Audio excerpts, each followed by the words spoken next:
Hello, everyone. Good evening. Welcome to East Los Angeles College Theater Arts Department and our production, Three Sisters, written by Anton Chekhov and directed by David Scott. My name is Maya Ratiani, and I'm one of the assistant directors of Three Sisters. We are so excited to share this production with you. Before the show starts, I want to go over a few things. First, there is no videography or photography allowed during the show, so please turn off or silent your cell phones.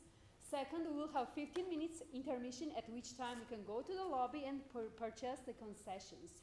All proceeds towards our students to travel to American College Theater Festival, ACTF. ACTF is a festival at which our students compete in different areas like in acting, stage management, directing, set design. Not only they do compete, but they also earn some titles and awards. So we had almost like 30 students in February travel to different states. We traveled to Glendale Community College. We also traveled to Arizona, Utah, and even Hawaii. It can get a little pricey, so I am sure you would notice a little envelope inside the program where you could donate any amount. It can be $2, $5, $10, $20, or $100. We would appreciate any amount to help our students to travel to the festival. And lastly, there are exit signs, flashing red signs. You can see downstage and upstage left. And at the end, please check our upcoming auditions and also class information. We would love to have you join our team. With that, thank you and enjoy the show.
Father died just a year ago today, on the 5th of May. Your name, dear Irina? It was snowing then and very cold. I felt as though I should never live through it, and you lay in a dead faint. But now, a year has gone by, and we think of it calmly. You're already wearing white, and your face is radiant. The clock was striking then too. I remember there was music when Father was being carried out, and they fired a salute at the cemetery. He was a general in command of a brigade, yet there were very few people walking behind his coffin. But then it was raining, heavy rain and snow. Why remember it? It's so warm today. We can keep the windows wide open. But the birches are not yet in leaf. Father was given a brigade and left Moscow 11 years ago. And I remember perfectly that by this time, at the beginning of May in Moscow, everything was in bloom. It was warm, all bathed in sunshine. 11 years have passed, but I remember it all as though we had just left there yesterday. Oh God, this morning when I woke up, I saw this flood of sunlight, saw the spring, and joy stirred in my soul. I had a passionate longing to go home again. Like hell you did. Of course, that's nonsense. Don't whistle, Masha. How can you? Being in school all day, then giving lessons till evening, my head aches continually. And I'm beginning to think like like an old woman. In fact, these 4 years that I've been working at the high school, day by day I feel my youth and strength draining out of me. Only one dream keeps growing stronger and stronger. To go to Moscow? To sell the house, make an end of everything here and go to Moscow? Yes, to go to Moscow as soon as possible. Brother will probably become a professor. And in any case, he won't go on living here. So there's nothing to stop us but poor Masha. Masha will come and spend the whole summer every year in Moscow. God grant how it works out. The weather is lovely today. I don't know why I feel so lighthearted. This morning, I remembered it was my name day and suddenly felt joyful and thought of our childhood when Mama was still alive. And was stirred by such wonderful thoughts. Such thoughts! You are radiant today, more beautiful than ever. And Masha looks beautiful too. Andre would be handsome if he hadn't grown so stout. It doesn't suit him. But I have grown old and terribly thin. Probably because I get so cross with the girls at school. Today, I am free. I am at home and my head doesn't ache. I feel younger than yesterday. I'm only 28. It's all good. All from God, but it seems to me that if I had married and stayed at home all day, it would have been better. I would have loved my husband. You talk such nonsense, I'm tired of listening to you. I forgot to tell you, our new battery commander, Vershinin, is going to call on you today. Really? I shall be delighted. Is he old? No, not really. 35 or 40 at the most. He seems to be a nice fellow. Not stupid, that's certain. Only he talks a lot. An interesting man? Yes, rather, but there's a wife, a mother-in-law, and 2 girls. What's more, he's married for the 2nd time. He calls on everyone and tells them he has a wife and 2 girls. He'll tell you too. The wife seems a bit crazy. She wears her hair in a long braid like a girl, talks only of lofty matters, philosophizes, and frequently attempts suicide. Evidently to make it difficult for her husband. I'd have left such a woman long ago, but he puts up with it and merely complains. With one hand, I can lift only 50 pounds. With 2, I can lift 180, or even 200 pounds. From this, I can conclude that 2 men are not just twice as strong as one, but 3 times as strong, or even more. For hair loss, 2 ounces of naphthalene to half a bottle of spirits. Dissolve and apply daily. I must make a note of that. So, as I was telling you, you take a little cork and put it through a bottle. Then you take a glass tube and pass it through that same bottle. Then you take a pinch of plain, ordinary alum. Ivan Romanich. Dear Ivan Romanich. What is it, my child, my joy? Tell me why I am so happy today. It's just as though I were sailing before the wind, with the broad blue sky above and great white birds floating overhead. Why is that? Why? Oh, my little white bird. When I woke up this morning, I got up and washed, and suddenly I felt as though everything in this world was clear to me, and I knew how one not to live. Dear Ivan Romanich, I know everything. Man must work, he must toil by the sweat of his brow, no matter who he is, and in this alone lies the meaning and purpose of his life, his happiness, his ecstasy. Oh, how good it is to be a workman who wakes up at dawn, breaks stones in the street, or a shepherd, or a schoolmaster teaching children, or an engineer on a railroad. Oh, Lord, it's better to say nothing of man. It's better to be a mere ox, a mere horse, than to be a young woman who wakes up at 12 o'clock, has coffee in bed, and spends 2 hours dressing. Oh, how dreadful that is. In the same way that one has craving for water in hot weather, I have a craving for work. And if I don't get up early and work, you can give me up as a friend, Ivan Romanich. I will. I'll give you up. Father trained us to get up at 7. Now Irina wakes up at 7 and lies in bed at least until 9 thinking. And she always looks so serious. You're used to thinking of me as a little girl, so it seems strange to you that I look serious. I am 20 years old. The longing for work. Oh my God, how well I understand it. I have never in my life worked. I was born in Petersburg, cold, idle Petersburg, into a family who knew nothing of work or worry of any kind. I remember when I used to come home from cadet school, a footman would pull off my boots. I'd make it difficult for him, and and my mother would gaze at me with adoration, surprised that others didn't do the same. I was shielded from work, though I doubted they succeeded completely in shielding me. I doubt it. The time has come.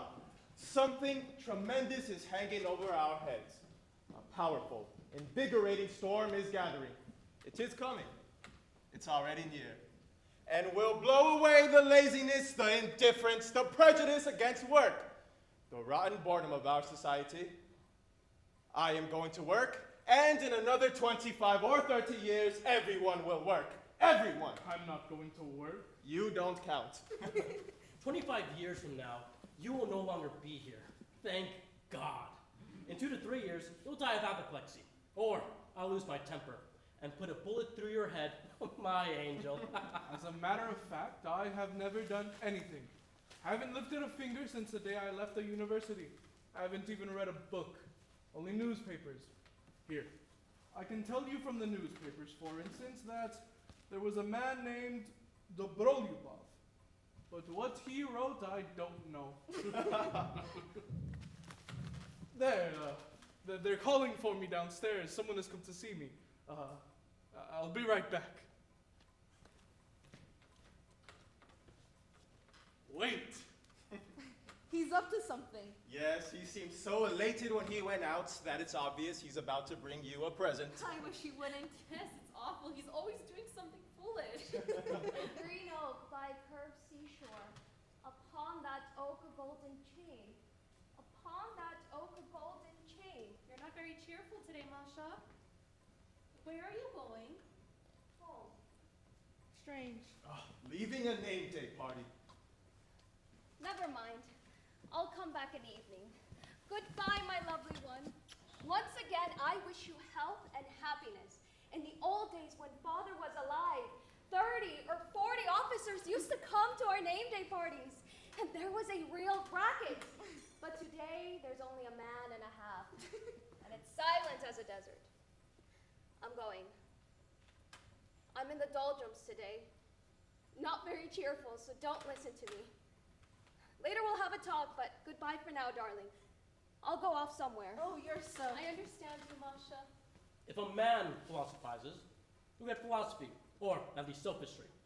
But if a woman, or a couple of women, start philosophizing, it's like pulling taffy. What do you mean by that, you impossibly dreadful man? Nothing. He no sooner cried a lack than the bear was on his back. Don't cry. This way, dear. Come in, your boots are clean. From the district board from Protopopov Mikhail Ivanich. A cake. Thank you. Thank him for me. How's that? Thank him for me. Nurse dear, give him some pie. Go along, Farapod. They'll bring you some pie. How's that? Come along, Ferapon Spiridonich, my dear. Come along. I don't like Protopopov. That's Mikhail Potapich or Ivanich. He shouldn't be invited here. I didn't invite him. Good. A samovar. Dear Ivan Romanich, what have you done? I told you. Ivan Romanich, you are simply shameless. Oh, my dear ones, my darlings, you are all I have. You are dearer to me than anything in the world. If it weren't for you, I'd have been dead long ago. I'm an old man, a lonely, good-for-nothing old man.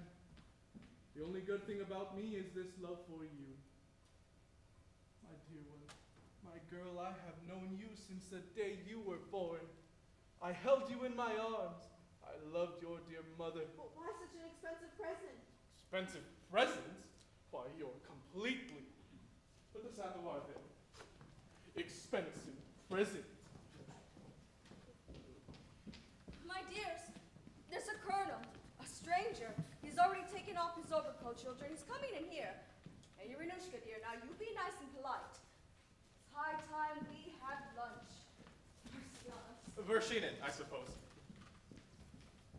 Lieutenant Colonel Vershinin. I have the honor to introduce myself, Vershinin. I'm very, very happy to be in your house at last. Oh, how you have grown! Please sit down. We are delighted to see you. How glad I am! How glad I am! There were 3 sisters. I remember 3 little girls. The faces I no longer remember, but that your father, Colonel Prozorov, had 3 little girls, I remember perfectly. I saw them with my own eyes. Oh, how time passes. Oh, how time passes. Alexander Ignatievich is from Moscow. From Moscow? You are from Moscow. Yes, from Moscow. Your father was a battery commander there, and I was an officer in the same brigade. Your face now, I do seem to remember. I don't remember you. Oh, yeah. Oh, yeah. Oh, yeah, come here. Lieutenant Colonel Vershinin, it turns out, is from Moscow. Ah, you must be Olga Sergeyevna, the eldest.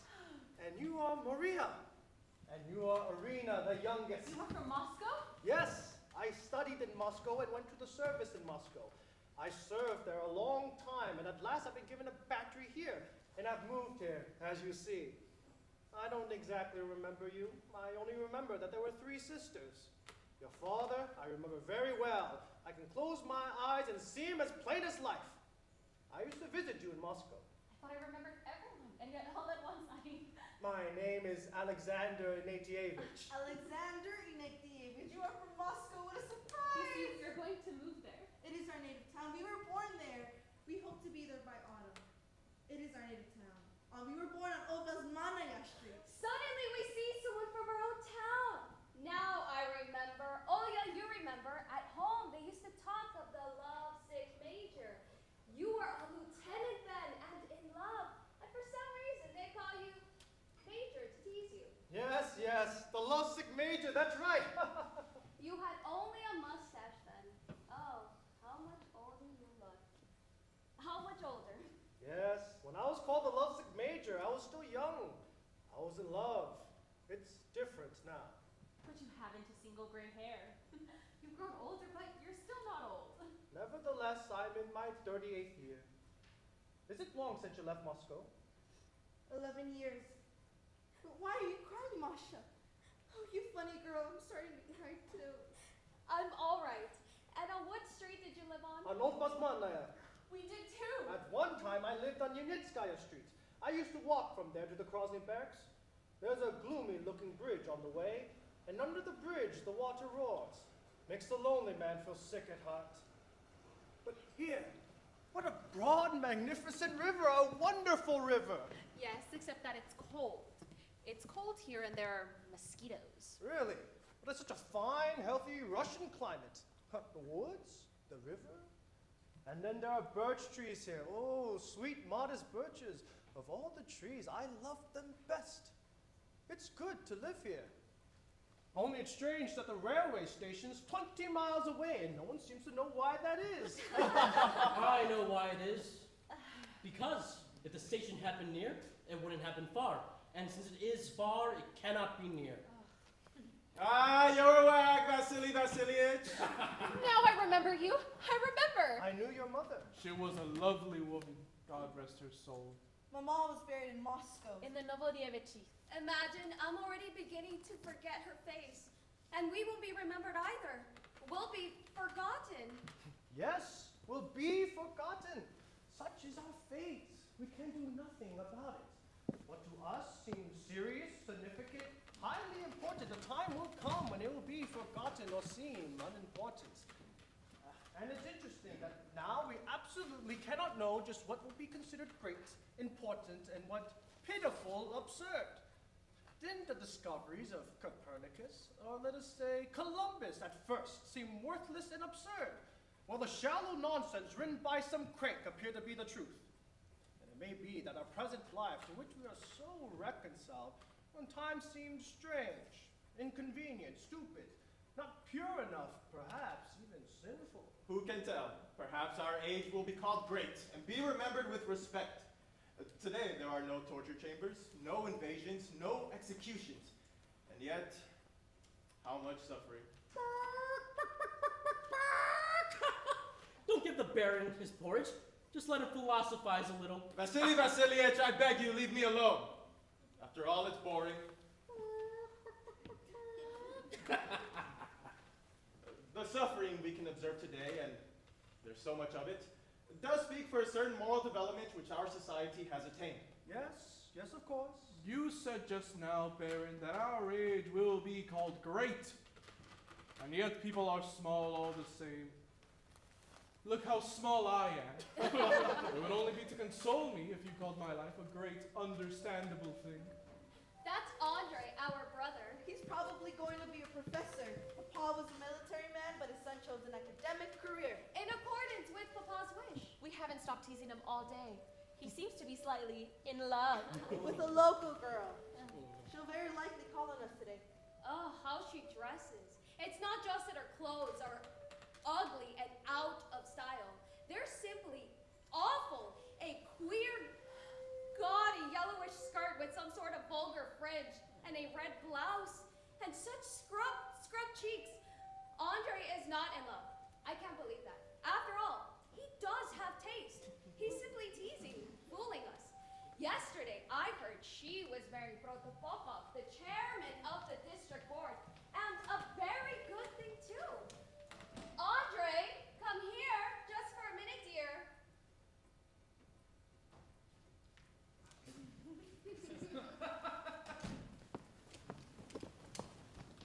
This is my brother, Andrei Sergeyevich. Rashidin! Rosalov, you are a new battery commander? Just think, Alexander Yevich is from Moscow. Yes? Well, I congratulate you. Now my little sisters will give you no peace. I'm afraid your sisters must be getting tired of me already. Look at the little picture frame Andre gave me today. He made it himself. Yes, it's quite... And you see the picture frame on the table? He made that too. He's not only a scholar, but he plays the violin and makes all sorts of things out of wood. In fact, he's good at everything. Andre, don't go! He has a way of always running off like that. Come here. Come on. Leave me alone, Come please. on. You're so funny. Alexander Ignatievich used to be called the lovesick major, and he didn't mind it in the least. Not in the least. And I'm going to call you the lovesick violinist. Or the lovesick professor. He's in love. Andrusha is in love. Come, that's enough, that's enough! Oh, I haven't slept all night. And now I'm not quite myself, as they say. I read till 4 o'clock and then went to bed, but it was no use. I kept thinking of one thing and another. And at the crack of dawn, the sun simply poured into my bedroom. During the summer while I'm here, I'd like to translate a book from the English. You read English then? Yes, Father, God rest his soul, oppressed us with education. It's ridiculous and stupid, but all the same, I must confess that after his death, I began to fill out. And now in 1 year, I've grown fat, as if a weight had been lifted from my body. Thanks to Father, my sisters and I know French, German, English, and Irina knows Italian besides. But what a cost. In this town, to know 3 languages is a needless luxury. Not even a luxury, but a sort of superfluous appendage, like a 6th finger. We know a great deal that is useless. Now there you are. You know a great deal that is useless. It seems to me that there is not and cannot be a town so dull and depressing that a clever, educated person would be useless. Let us suppose that among the 100,000 inhabitants of this town, which of course is backward and uncouth, there are only 3 people such as you. It goes without saying that you cannot vanquish the ignorant masses around you. In the course of your life, little by little, you will have to give way and be lost in that crowd of 100,000. Life will stifle you, but all the same, you will not disappear. You will not be without influence. After you, it may appear perhaps 6 like you, then 12, and so on until finally your kind will become the majority. In 200 or 300 years, life on this earth will be unimaginably beautiful, wonderful. Man needs such a life, and so as long as it is not here, he must foresee it, expect it, dream about it, prepare for it. For this he will have to see it no more than his grandfathers and fathers knew. And you complain of knowing a great deal that is useless. I am staying for lunch. Really, all that ought to have been written down. After many years, you say life on earth will be beautiful, wonderful. That is true. But in order to take part in it now, even from afar, we must prepare for it. We must work. Yes. What a lot of flowers you have. A splendid home, I envy you. All my life, I've been hanging about little apartments with 2 chairs and a sofa and a stove that always smokes. That's exactly what's been lacking in my life. Flowers such as these. Well, nothing can be done about it now. Yes, we must work. Oh. You're probably thinking, the German is getting sentimental. But I assure you on my honor that I am a Russian. I don't even speak German. My father was a member of the Orthodox Church. I often think, what if one were to begin life over again, but consciously? If one life which has already been lived were only a rough draft, so to say, and the other the final copy, then each of us, I think, will try above everything else not to repeat himself. At least he'd create a different setting for his life. He would arrange a home like this, with flowers and plenty of light. I have a wife and 2 little girls. But then my wife is not in good health, and so forth and so on. And well, if I were to begin life over again, I wouldn't marry. No. Allow me to congratulate you on your Saints' Day, dear sister, and to wish you sincerely from my heart good health and everything that can be wished for a girl of your age, and then to offer you this little book as a gift. The history of our high school covering 50 years, written by myself. A mere trifle written because I had nothing better to do, but read it anyway. Good morning, ladies and gentlemen. Collegian, teacher in the local high school, Alec counselor. In this little book, you will find a list of all those who have graduated from our high school in the last 50 years. Fici, Quad, Potui, Fachat, Meliora, Potentes. But you gave me the same book at Easter. Impossible. In that case, give it back, or better still, give it to the Colonel. Take it, Colonel. Read it someday when you're bored. Thank you. I'm extremely happy to have made your acquaintance. You aren't going? No. You must stay for lunch, please. Oh, please do. I seem to have happened onto a name day party. Forgive me, I did not know, and I'm not offered my congratulations. Today is Sunday, gentlemen. A day of rest. So, let us rest. Let us each enjoy ourselves, each according to our age and position. The carpets ought to be taken up for the summer and put away till winter. Persian powder or naphthalene. The Romans were healthy because they knew how to work and knew how to rest. They had mens sana and corpore sano. Their life proceeded in accordance with certain forms. Our director says the chief thing in every life is its form. That which loses its life comes to an end. And it is the same with our prosaic lives. Masha loves me. My wife loves me. And the window curtains too, along with the carpets.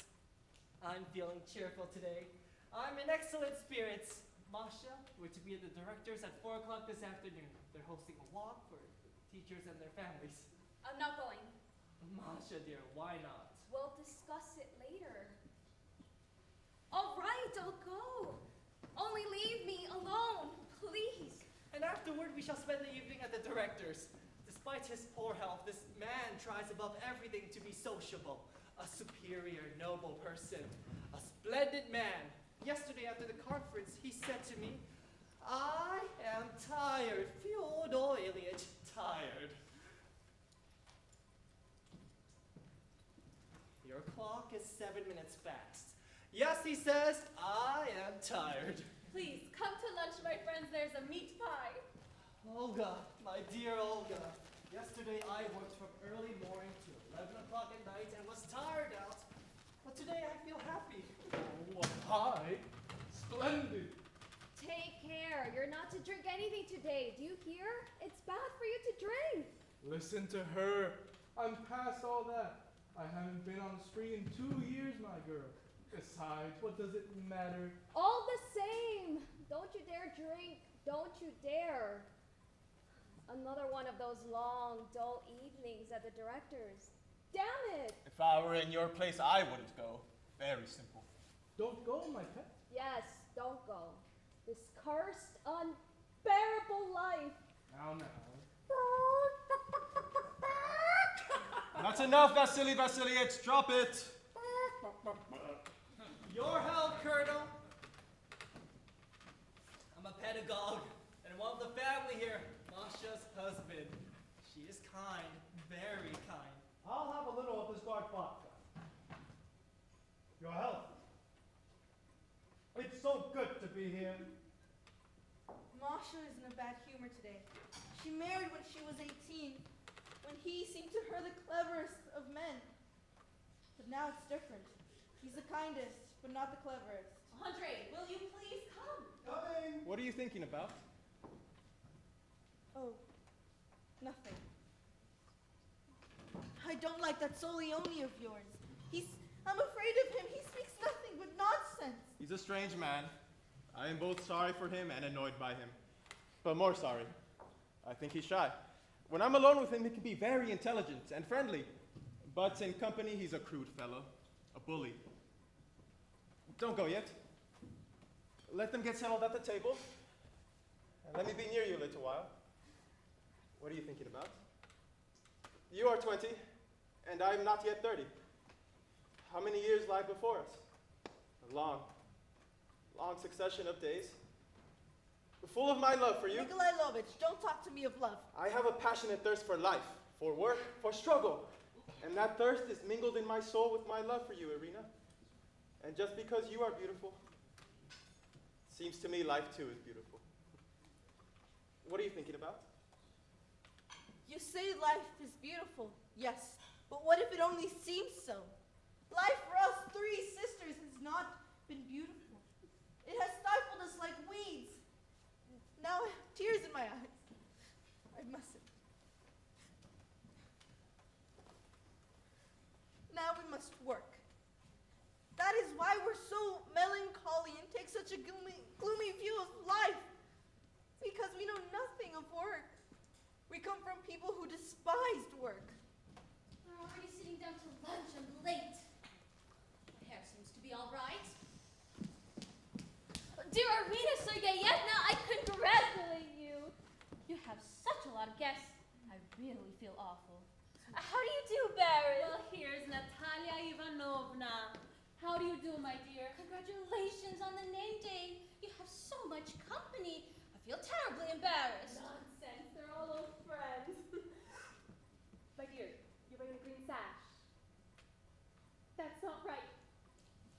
Really? But it's not really green. It's more of a neutral color. Irina, I wish you a nice fiancé. It's time you married. Natalia Ivanovna, I wish you a nice fiancé too. Natalia Ivanovna already has a fiancé. I'll have a little glass of wine. After all, it's a rosy life and we only live once. Your conduct merits a C-. This is a delicious liqueur. What is it made of? Cockroaches. Disgusting. For supper, we're having roast turkey and apple pie. Thank goodness I'll be home all day. And in the evening, home. You must all come back this evening. May I come too? Please do. They are very informal. For love alone has nature to put us in this world. Stop it, please. Don't you ever get tired of it? No. Look, they're lunching already. Really? Yes, they are already lunching. Wait, just 1 minute. One. Wait, just one more. Two. All over. Congratulations! I wish you everything. Everything. The weather today is delightful. Absolutely marvelous. I've been out walking all morning with the high school boys. I did gymnastics at the high school. You may move now, Irina Sergeyevna. It's all right. You look charming. By the way, here's the top. It has an amazing sound.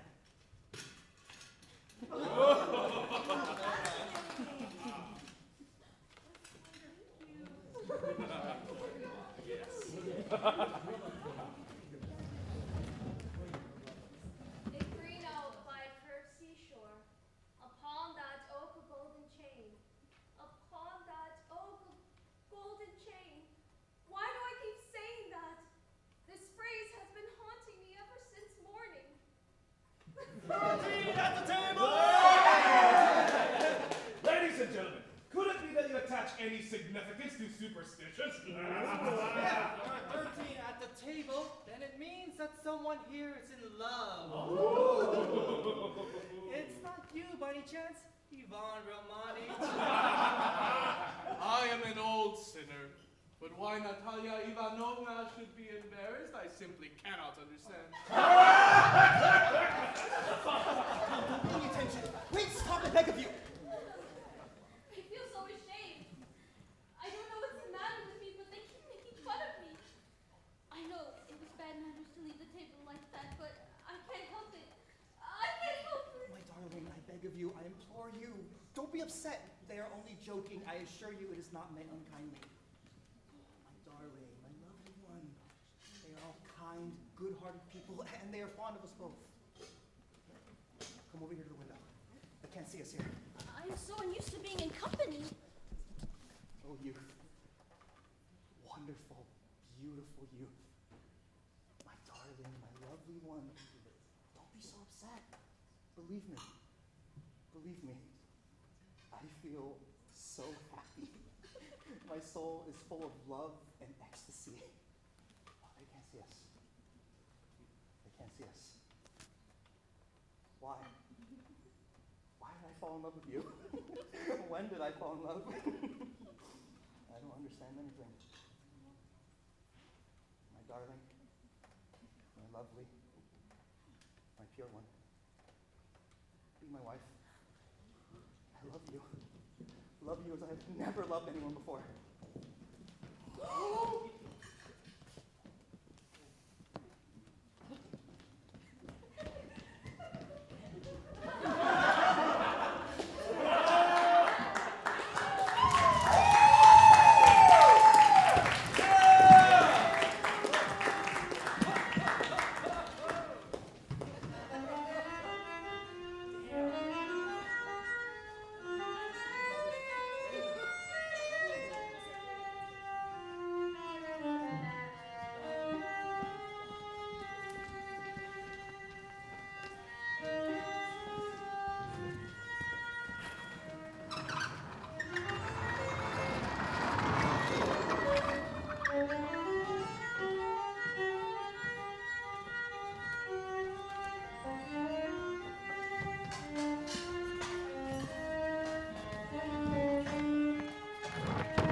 8:15. Olga and Irene are not in yet. They haven't come back. Still hard at work, poor things. Olga at the teachers' meeting, Irene at the telegraph office.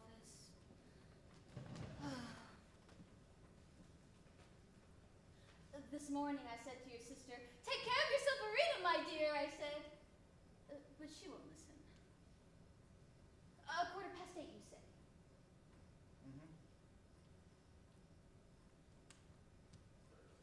I'm afraid our Bobby is not at all well. Why is he so cold? Yesterday he was feverish, and today he is cold all over. I'm so afraid! It's nothing, Natasha. The boy's all right. Still, it's better to keep him on diet, I'm afraid. And tonight they say the maskers will be here around 10 o'clock. It would be better if they didn't come, Andrusha. I really don't know. They've been invited, you see.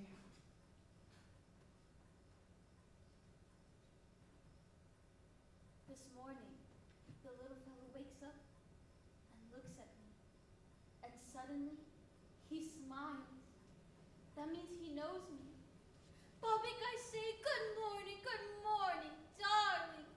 And he laughs. Children understand. They understand very well. So then, Andrusha, I will tell them not to let the maskers in. But that's up to my sisters. This is their home. Yes, there's two. I will tell them. They are kind. I ordered clabber for supper. The doctor says you ought to have nothing but clabber or you'll never get thin.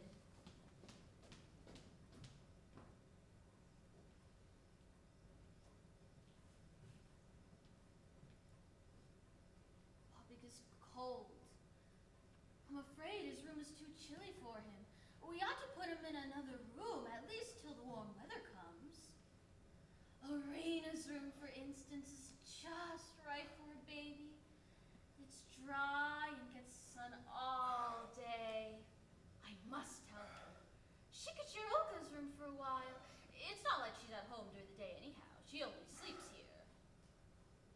Andrushanchik, why don't you say something? Oh, I was thinking. Besides, I have nothing to say. Now, there was something I wanted to tell you. Oh, yes. Fairpont has come from the district board and is asking for you. Send him in.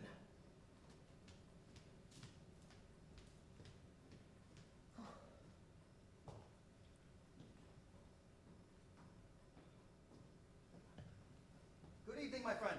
What have you to say? The chairman of the board has sent you a book and a paper of some kind. Here. Thank you. Good. Why have you come so late? It's past 8. How's that? I say you came late. It's after 8 o'clock. Indeed it is. When I came here, there was still lights. Yet they wouldn't let me see you. The master's busy, they said. Well, then, if you're busy, you're busy. I'm not going any place. How's that? Nothing. Tomorrow is Friday. There'll be no session. But I'll come anyway and do some work. It's dull at home. Oh, my dear old man. How curiously things change. How life deceives us. Today, out of boredom, having nothing to do, I picked up this book.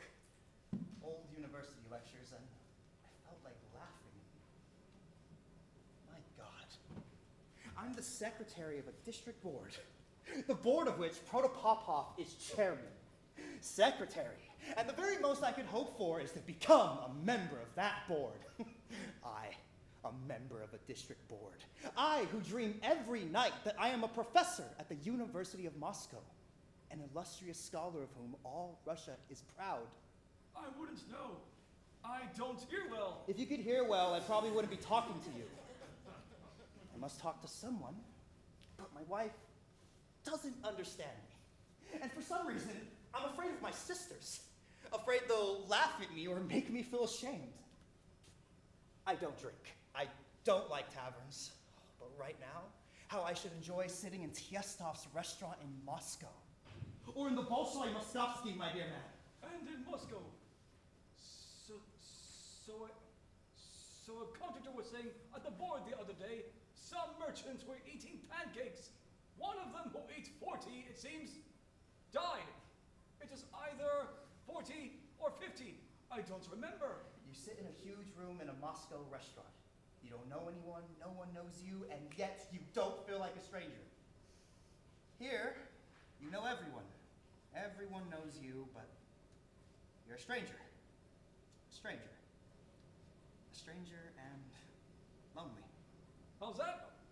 And that same contractor was saying, maybe he was lying, that a rope is stretched all the way across Moscow. What for? I wouldn't know. That's what the contractor said. Nonsense. Were you ever in Moscow? Never was. It was not God's will. Shall I go now? You may go. Goodbye. Goodbye! Come back and get these papers tomorrow morning. Go along.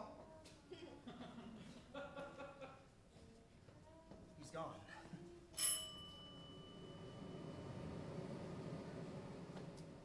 Yes. Work.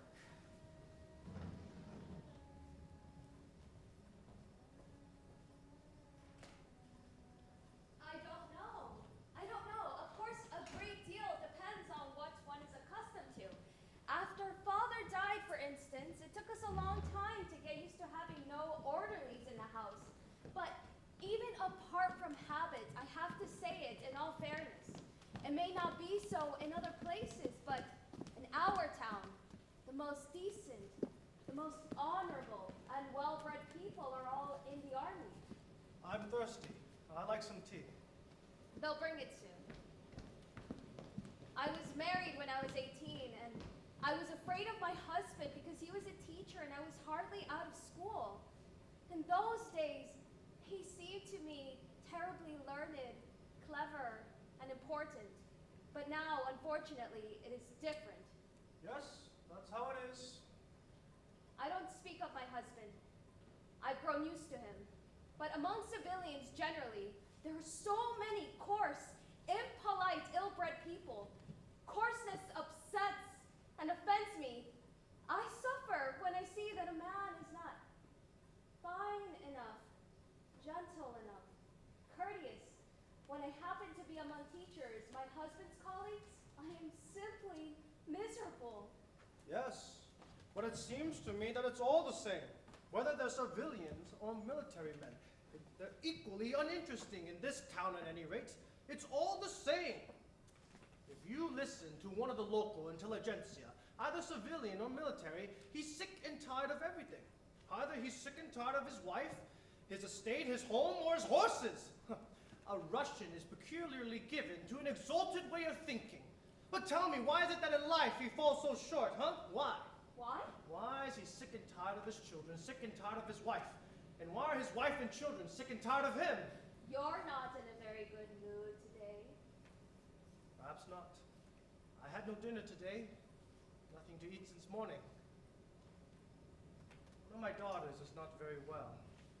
And when my little girls are ill, I'm seized with anxiety. My conscience torments me for having given them such a mother.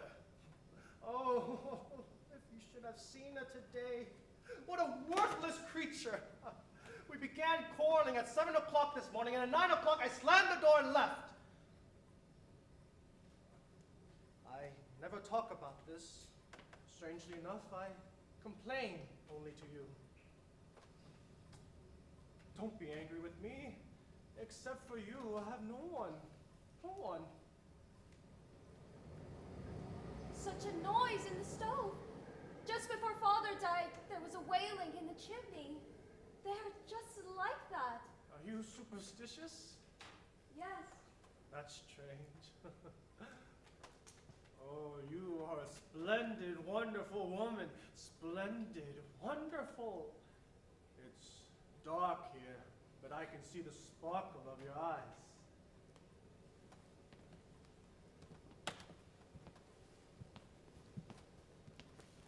It's lighter here. Oh, I love you, love you, love you. I love your eyes, your gestures. I dream about them, splendid, wonderful woman. When you talk to me like that, for some reason, I laugh though I'm frightened. Don't do it anymore. I beg you. But say it anyway. I don't mind. I don't mind. Someone is coming. Talk about something else. I've got a triple-barreled name. Baron Tuzenbach Kron Altschauer. But I'm Russian, Greek Orthodox like you. There's very little German left in me. Perhaps only this patience and stubbornness I bore you with. Every evening I see you home. How tired I am. And I'll come to the telegraph office and see you home every day for 20 years till you drive me away. It's you. Good evening. Here I am, home at last. A lady came to telegraph her brother in Saratov that her son had died today. She couldn't remember the address, so she sent it simply to Saratov. She was crying and I was rude to her for no reason whatsoever. I haven't got the time. I said, so stupid. Are the maskers coming tonight? Yes. I must rest, I'm tired. When you come home from the office, you seem so young, so woe-begone. No, I'm tired. I don't like telegraph work. I don't like it. You've grown thinner. And younger. Your face is beginning to look like a little boy's. It's the way she wears her hair. I must look for another place. This is not right for me. What I so wanted, what I dreamed of, is the very thing that is lacking. It is work without poetry, without meaning. The doctor is knocking. Answer him, dear. I can't. I'm too tired. He'll come up now. Something must be done about this. Yesterday, the doctor and our Andre were at the club, and they lost again. I hear Andre lost 200 rubles. Well, what's there to be done about it? 2 weeks ago he lost. In December he lost. If he would just lose everything quickly, perhaps we'd get away from this town. Oh my God, I dream of Moscow every night. I'm absolutely like a mad woman. We'd moved there in June. That leaves February, March, April, May. Almost half a year. The only thing is, Natasha must not find out about his losses. I don't think she cares. There he is. Has he paid his rent? No, not a kopeck for 8 months. He's evidently forgotten. How important he looks sitting there. But why are you so quiet, Alexander Ignatych? Well, I don't know. I like some tea. Half my life for a glass of tea. I've eaten nothing since morning. Irina Sergeyevna! What do you want? Come here. Venez ici. I can't get along without you. Well, if they won't give us tea, then let us at least philosophize a little. Yes, let's. What about? What about? Let us dream, for instance, of the life that will come after us in 200 or 300 years. Well, when we're gone, men will fly in balloons, change the style of their coats, discover a sixth sense, perhaps, and develop it. But life will remain just the same. Difficult, full of mysteries and happy. 1,000 years from now, man will still be sighing, how hard life is. Yet he will fear death exactly as he does now, and be unwilling to die.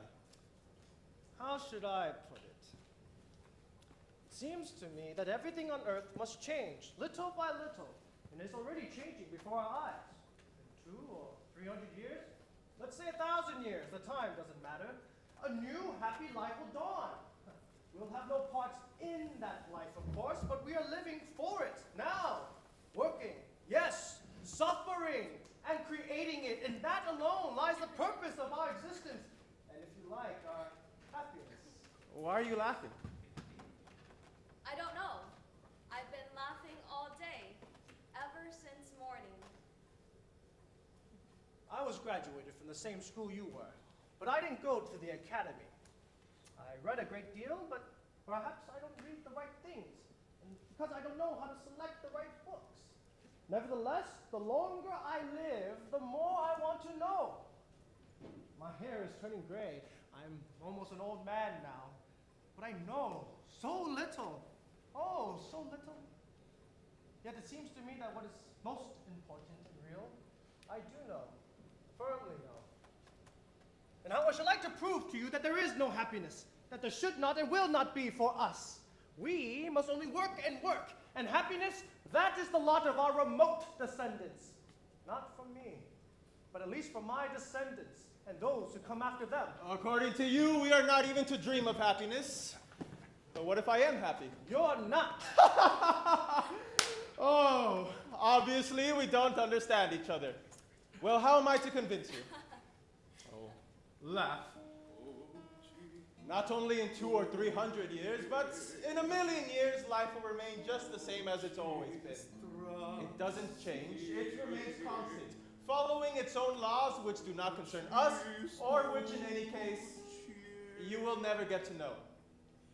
Birds of passage. Cranes, for example, fly on, and no matter what thoughts, great or small, stray through their heads, they will go on flying, not knowing where or why. They fly and will continue to fly no matter what philosophers spring up among them. And let them philosophize as much as they like, so long as they go on flying. But there is a meaning? A meaning? Look, it's snowing. What meaning has that? It seems to me a man must have some faith, or must seek a faith. Otherwise his life is empty. Empty. To live and not know why the cranes fly. Why children are born. Why there are stars in the sky. Either one knows what one lives for. It's all futile. Worthless. In any case, it is a pity youth is over. Gomu says it's a bore to live in this world, friends. And I say it's difficult arguing with you, friends. Well, let it go. Balzac was married in Berdyshev. I must make a note of that. Balzac was married in Berdyshev. The die is cast. You know Maria Sergeyevna? I've sent in my resignation. So I hear, and I see nothing good in that. I don't like civilians. Never mind. I'm not good looking. What sort of military man do I make anyhow? Well, it doesn't matter. I am going to work. If only to work for one day in my life so that I come home in the evening exhausted, fall into bed, and immediately go to sleep. Workmen must sleep soundly. I just bought some crayons for you, Pazinkovs on Moscow Street. And this little penknife. You've gotten into the habit of treating me as though I were a little girl. But I'm grown up now. How charming. And I bought a knife for myself. Look here. One blade, then another, then a third. This is to clean your ears, and scissors, and this is to clean your nails. Doctor, how old are you? Me? 32. Yeah. I'll show you another kind of patience. Really? What a wind. Yes, I'm tired of winter. I've almost forgotten what summer is like. The game is coming up. I see. We shall go to Moscow. No, it's not. You see, the 8 falls on the 2 of spades, which means you won't go to Moscow. City car, smallpox is raging. Masha, have some tea, little one. If you please, sir. Excuse me, Your Honor. I seem to have forgotten your name. Bring it here, nurse. I am not going in there. Nurse, coming. Little babies understand perfectly. Good morning, Bobby, I say. Good morning, baby. And he looks up at me in a very special way.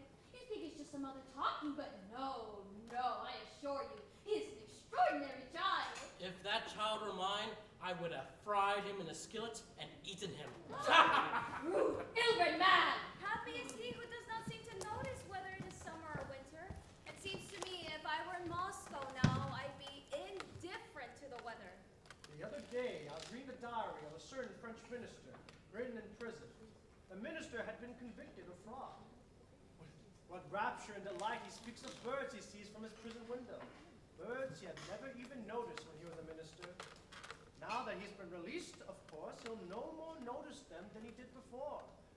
In the same way, you won't notice Moscow when you live there. Happiness is something we never have, but only long for. But where are the chocolates? So Leone ate them. All of it? A letter for you, sir. For me. For my daughter. Yes, of course. Excuse me, Maria Sergeyevna. I'll just slip out. I won't have any tea. It's eternal scenes. What is it? Not a secret, is it? My wife has taken poison again. I must go. I'll slip out without being noticed. Horribly unpleasant all this is. My dear, fine, lovely lady, I'll slip out here quietly. Now where is he going? I just served him his tea. Such an odd Leave fellow. me alone. You keep pestering me. You get one no peace. I'm sick of you, old woman. Why are you so annoying? Darling? Visa sits in there all day. Do let me sit down. You take up the whole table with all your cards. Drink your tea. Moshka, you were cross. If I'm cross, then don't talk to me. Leave me alone. Leave her alone, leave her. You're 60 years old, but you act like a little boy, always prattling some damn nonsense. Masha, dear, why employ such expressions in your conversation? I tell you frankly, with your attractive appearance, you would be simply enchanting in well-bred society if it were not for those words of yours.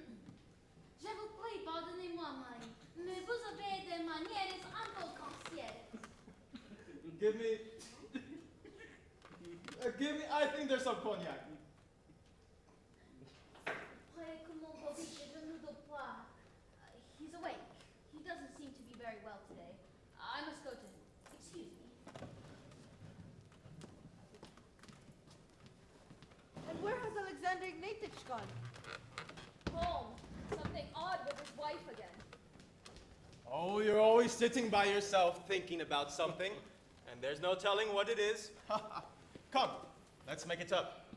Let's have some cognac. I shall have to play the piano all night tonight. Probably play all kinds of trash. So be it. Why make it up? We've never quarreled. I often get the feeling that something has happened between us. You have a strange character, I must say. I am strange. Who is not strange? Be not angry, Aleko. What's Aleko got to do with it? When I'm alone with someone, it is all right. I'm like anybody else. But in company, I'm despondent, timid, and talk all sorts of nonsense. Nevertheless, I am more honest and more noble than many, many others, and I can prove that. I often get angry with you. You're forever trying to pick a quarrel with me. But all the same, I like you for some reason. So be it. I'm going to get drunk. Let's drink. Let's drink. I've never had anything against you, Baron, but I have the temperament of Lermontov. I even look a little like Lermontov, so they say. I've sent in my resignation. Basta!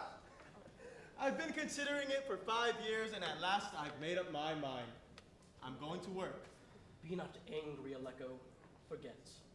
Forget thy dreams. I'm going to work. And the food too. Real Caucasian stuff. Onion soup. And for the meat course, shikitma. The shrimshma is not a meat at all, but a plant. Something like our onion. No, my angel. Shikitma is roast lamb. And I tell you that shrimshma is an onion. And I tell you that shikitma is lamb. And I tell you that shrimshma is an onion. Why should I argue with you? You've never been to the Caucasus, and you've never had shikitma. I've never had it because I cannot stand it. Shrimshma smells just like garlic. Enough, gentlemen, please. When are the maskers coming? They promised to be here by 9. That means any minute now. Oh! Hey! Hey! What the hell, Andrusha? scholarship, and I'll go to Moscow with you, Andrusha, to the university. Which university?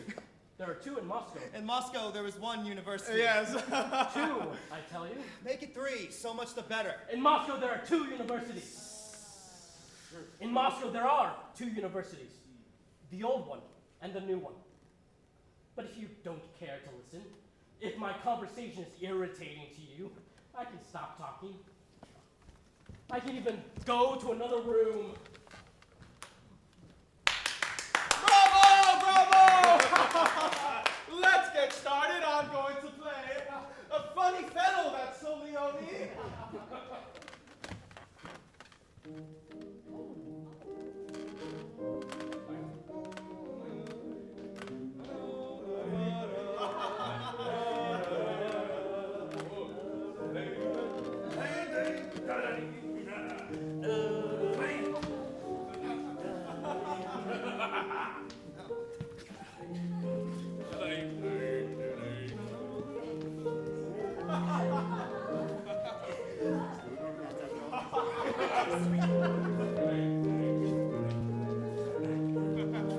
Ivan Romanich.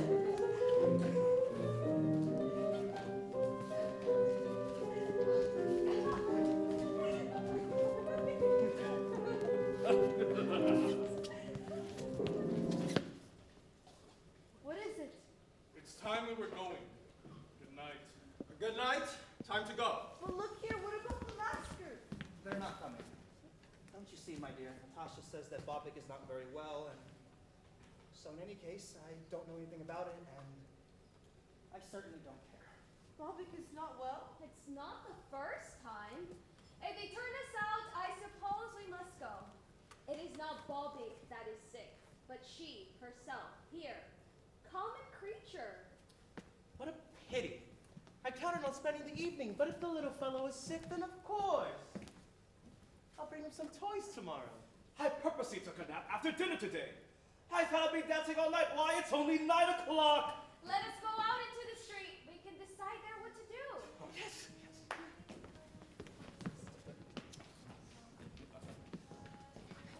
Good night, good night. Good night, good night. How'd I do? Splendid job, Barry! Splendid job. Play like this one, Andra.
I never had the time to get married because life just flashed by like lightning, and because I was madly in love with your mother, who was married. One shouldn't marry, one shouldn't, because it's boring.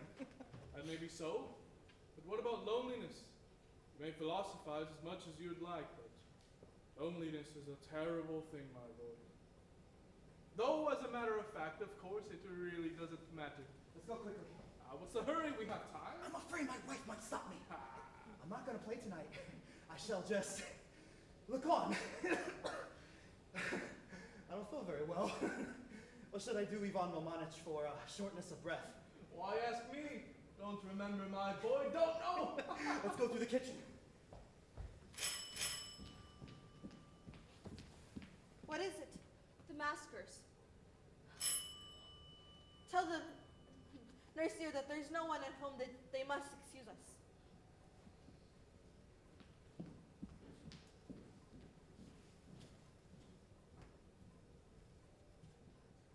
No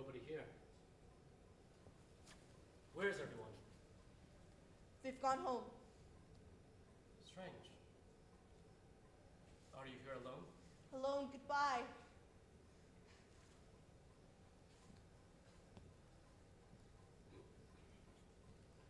I behaved without sufficient restraint just now, tactlessly.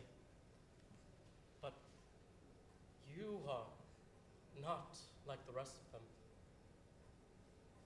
You are superior and pure. You see the truth. You alone can understand me.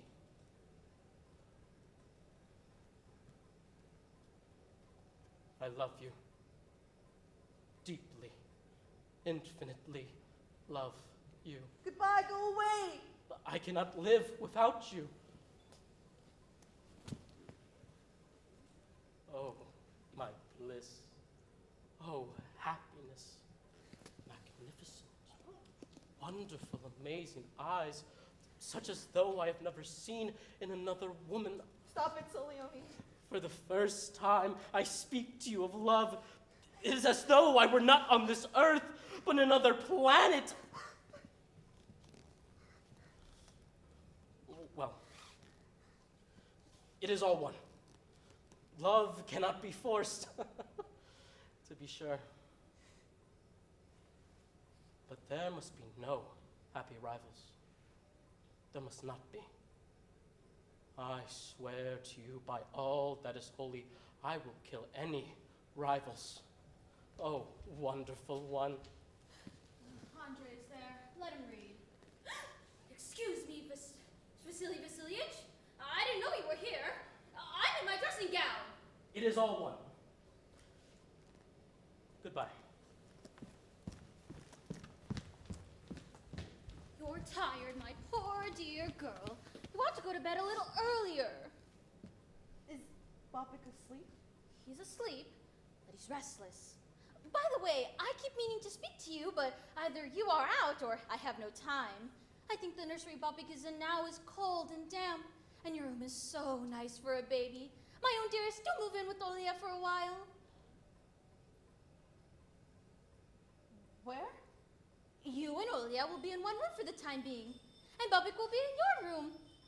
Such a darling. Today I said to him, Bobik, my own baby. And he looked up at me with his dear little eyes. Must be Olga. How late she is.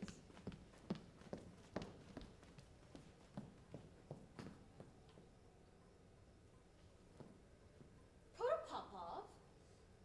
What a queer man. Protopopov has come to invite me to take a drive with him in his troika. How strange these men are. Someone has come. Maybe I'll go for a little ride, just a quarter of an hour. Tell him I'll be right there. The bell. Must be Olga.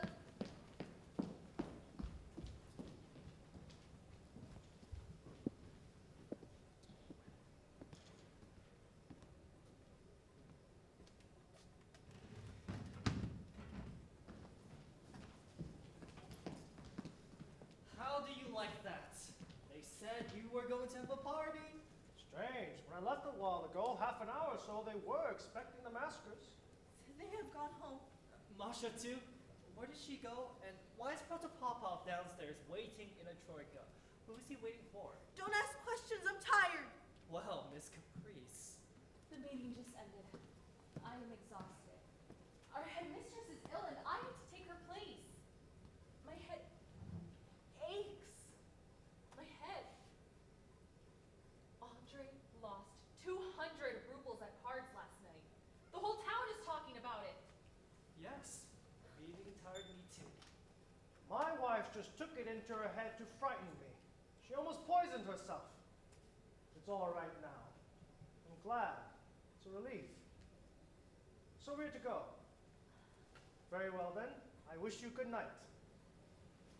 Fyodor Ilyich, let's go somewhere together. I cannot stand being at home. I absolutely cannot. Come on. I'm tired. I'm not coming. I'm tired. Has my wife gone home? I expect so. Goodbye. Tomorrow rest the whole day.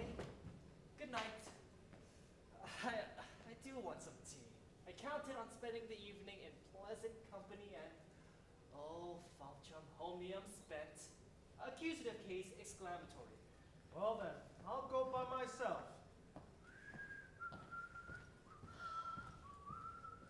My head aches. My head. Andre has lost. The whole town is talking. I'll go and lie down now. Tomorrow I shall be free. Oh Lord, how pleasant that is. Free tomorrow, free the day after. My head aches, my head. They have all gone. Nobody is here.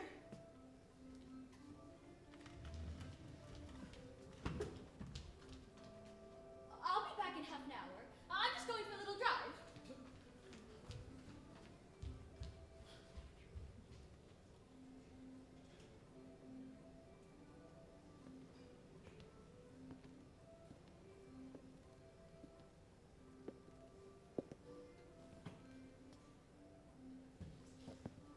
Moscow. Moscow. To Moscow.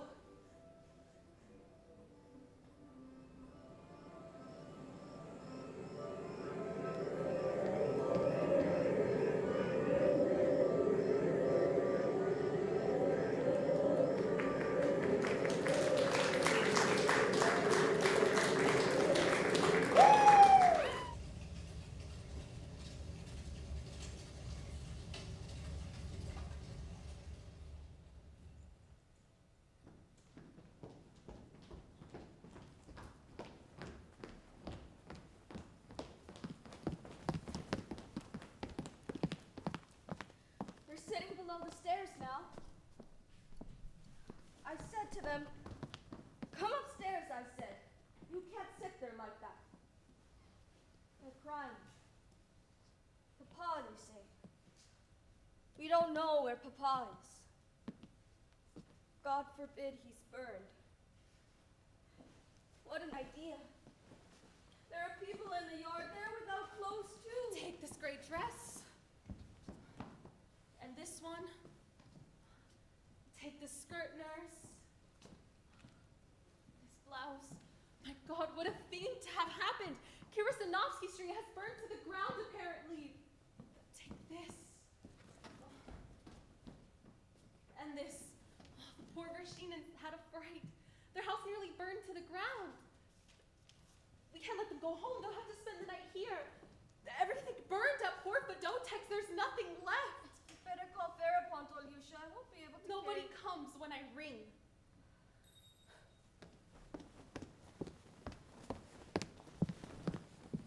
Come here, whoever is there.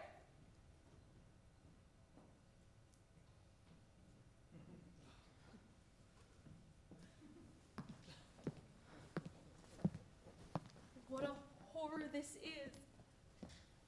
And how tiring.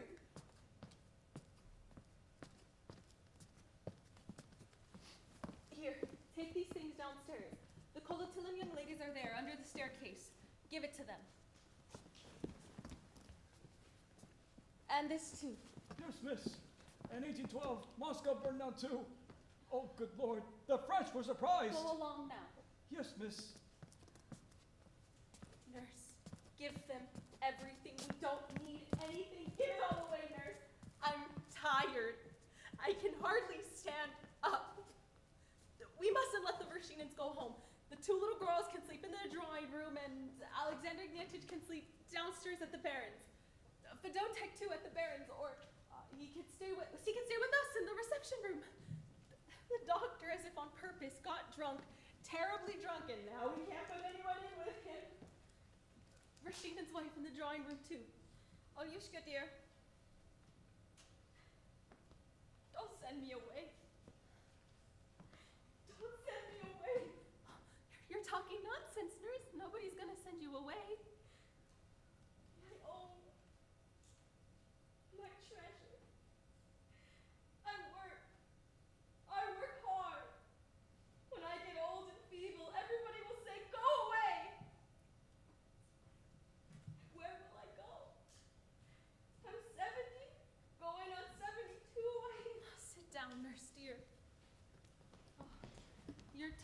you poor thing.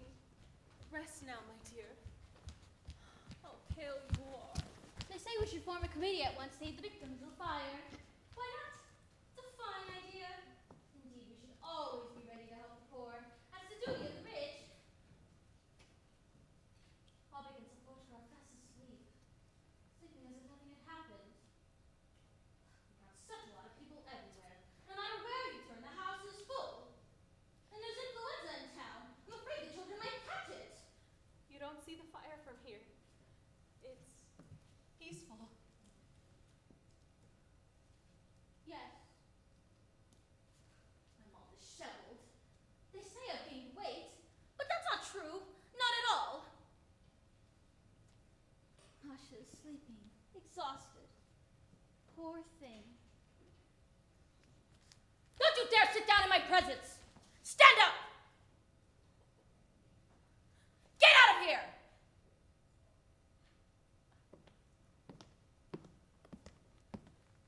Why do you keep that old woman here? I cannot understand. Excuse me, but I cannot understand. She's of no use here. She's a peasant. She should live in the country. Oh, what pampering. I like order in a house. There shouldn't be any useless servants in a house. Poor dear, you're tired.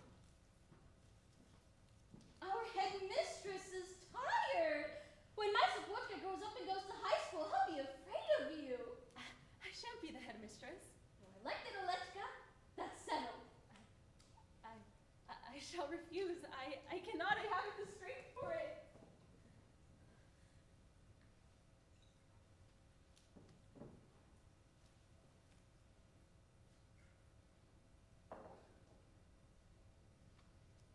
You were so rude to the nurse just now.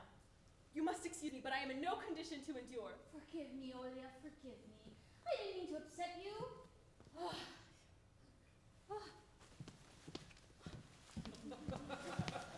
You must understand, my dear. Perhaps we were brought up in a peculiar way, but I just can't stand it. Such an attitude oppresses me. I feel ill, simply sick at heart. Forgive me, forgive me. Any rudeness, even the slightest, even a tactless word upsets me. I often talk too much, that's true. But you must agree, my dear, that she could just as well live in the country. She's been with us for 30 years. But now she can't work anymore. Either I don't understand or you don't want to understand me. She's incapable of working, she just sleeps or sits. Then let her sleep.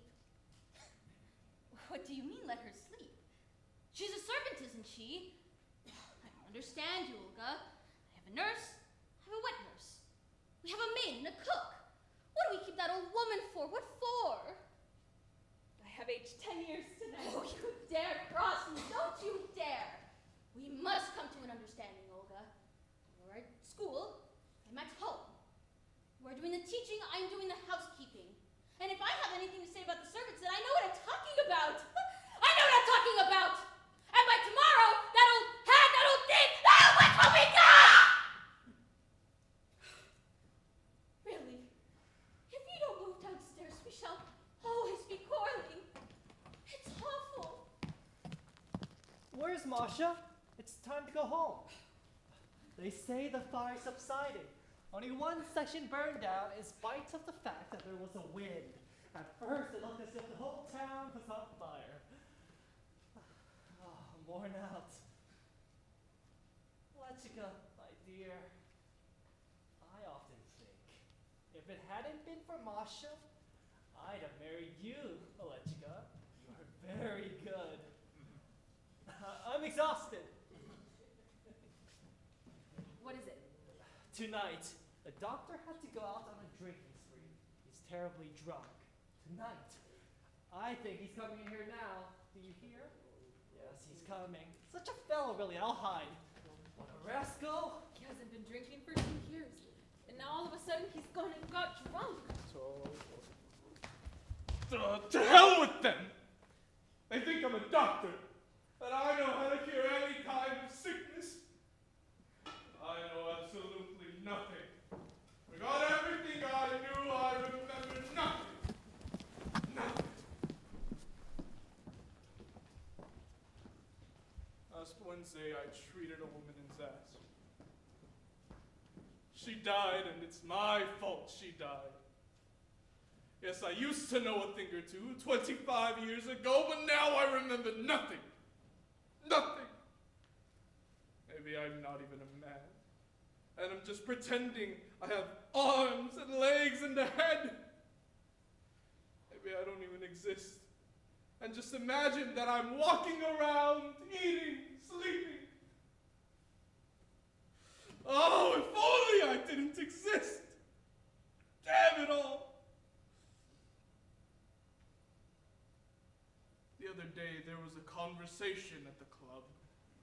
They were talking about Shakespeare, Voltaire. Never read them. Never read them at all, but I tried to look as if I had. And others did the same. Vulgar, cheap. And that woman I killed Wednesday came to my mind. It all came back to me, and in my soul I felt crooked, vile, loathsome. So I went out and got drunk. Let's sit in here. No one will come in here. If it weren't for the soldiers, the whole town would have burnt down. Brave boys, salt of the earth. Yes, a fine lot. What's the time, gentlemen? Going on 4. It's getting light. Everyone sits in the reception room. Nobody goes. And that Solioni of yours is sitting there too. You ought to go to bed, Doctor. I'm all right. Thanks. Hell, you're tipsy, Ivan Romanich. Good boy. In Vina Veritas, as the ancient Romans used to say. Everyone is asking me to arrange a concert for the benefit of the victims of the fire. But who is there to... It could be arranged if we wanted to. Masha plays the piano beautifully, in my opinion. She does play beautifully. She's forgotten how by now. She hasn't played for 3 years. Oh, here in this town, absolutely nobody understands music. Not a soul. But I do understand it. And I assure you on my honor that Maria Sergeyevna plays magnificently. Almost with genius. You're right, Baron. I love Masha very much. She's lovely. To be able to play so superbly and at the same time realize that nobody understands you. Yes, but would it be proper for her to take part in a concert? Of course, I know nothing about it, my friends. Perhaps it would even be a good thing. I must admit, our director is a fine man. In fact, a very fine man, most intelligent, but he holds certain views. To be sure, it is none of his affair. Nevertheless, if you like, I might have a word with him about it. I got covered with dirt at the fire. I look disgraceful. Yesterday, I happened to hear that a brigade might be transferred somewhere far from here. Some say to Poland, others to Chita in Siberia. I heard that too. Well, the town will be quite deserted. And we shall go. Smash to smithereens! To bring such an expensive thing. No, Ivan Romanich. Ivan Romanich. You get a -0 for conduct? That was Mama's clock. Maybe. Mama's. So it was Mama's. Maybe I didn't break it, and it only appears to have been broken. Maybe we seem to be here, but in fact do not exist and are not here at all. I don't know anything. Nobody knows anything.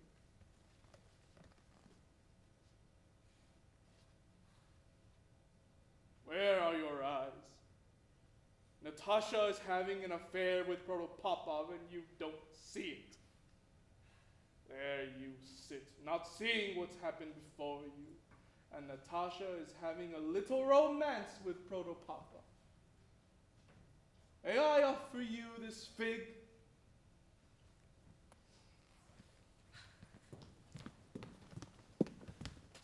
Yes. How strange all this is, really. When the fire broke out, I ran home as fast as I could. When I got there, I saw that the house was safe and sound and in no danger. My 2 little girls were standing in the doorway, in their underwear. Their mother not there, people bustling about, dogs and horses rushing by, and the children's faces full of alarm, terror, entreaty, and I don't know what. It wrung my heart to see those faces. My God, I thought, what will these little girls have to go through in the course of a long life? I picked them up and ran, still thinking the same. What more will they have to live through in this world? When I got here, I found their mother here, shouting, furious.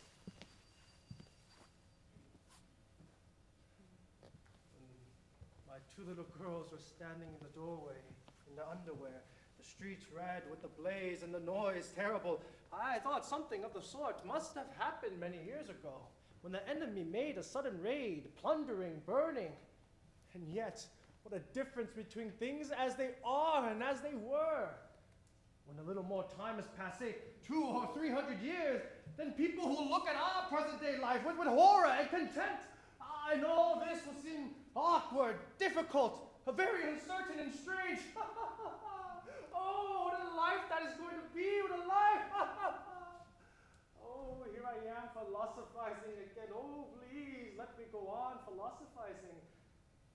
I have a terrific longing to philosophize now that I'm in the mood for it. It seems everyone is asleep. And so I say to you, what a life that will be. Try to imagine it. At the present time, there are only 3 of your sort in this town. But in generations to come, there'll be more and more. In generations to come, people will live like you. But then people will appear who will be better than you. I'm in a very special mood today. I want desperately to live. To love at every age we yield, and fruitful are its pangs. Da, da, da. Da, da, da.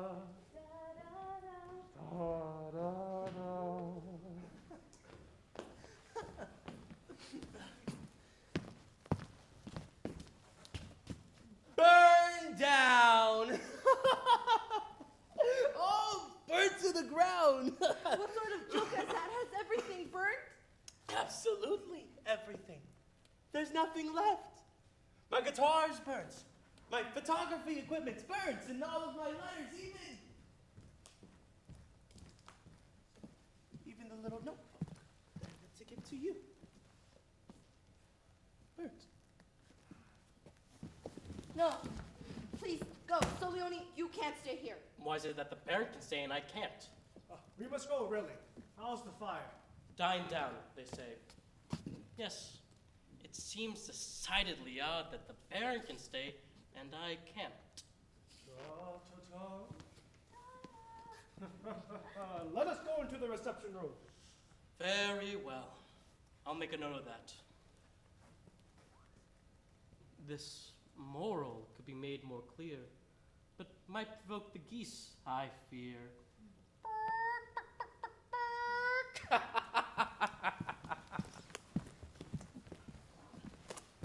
that Soleone reeks with that perfume. The Baron is asleep. Baron? Baron! Oh, I really am tired. The brickyard. I'm not talking in my sleep. As a matter of fact, I intend to begin work at the brickyard soon. It's already been discussed. Oh, you're so pale. Beautiful. Enchanting. Seems to me your paleness brightens the dark air like light. You are sad. You're dissatisfied with life. Oh, come with me and let us go away and work together. Nikolai Povich, I wish you'd go. Are you here? I didn't see you. Goodbye. I am going. Oh, as I look at you now, I recall how once, a long time ago on your name day, you talked of the joy of work. Oh, you were so gay, so confident. What a happy life I dreamed of then. Where is it? There are tears in your eyes. Go to bed. It's growing light. The morning has begun. If only I could give my life for you. Nikolai Lvovich, do go. Really now. I am going. Are you asleep, Theodore? You had better go home. My dear Masha. My precious Masha. She's exhausted. You want to let her rest, Theodore. I'll go directly. My dear, lovely wife. I love you, my one and only. Amor, amas, amat, amamus, amatis, amat. Yes, she's remarkable. You have been my wife for 7 years, but it seems as if we've been married only yesterday. Word of honor. Yes, really. You are an amazing woman. I am happy, happy, happy. Bored, bored, bored. I cannot get it out of my mind. Simply revolting. It's there like a nail in my head. I cannot remain silent.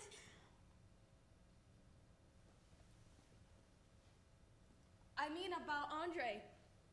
He's mortgaged the house to the bank, and his wife has got hold of all the money. And after all, the house doesn't belong to him alone, but to the 4 of us. This is something he ought to realize if he's a decent man. Why bother, Masha? What is it to you? Andrusha owes money to everyone. I'm sorry for him. It's revolting anyhow. We're not poor. I work. I teach at the high school and give private lessons. I'm just a plain, honest man. Omnia mea mecum porto, as they say. I don't want anything, but the injustice of it revolts me. Go along, Theodore. You're tired. Rest for half an hour, and I'll sit outside and wait for you. Sleep. I am happy, happy, happy.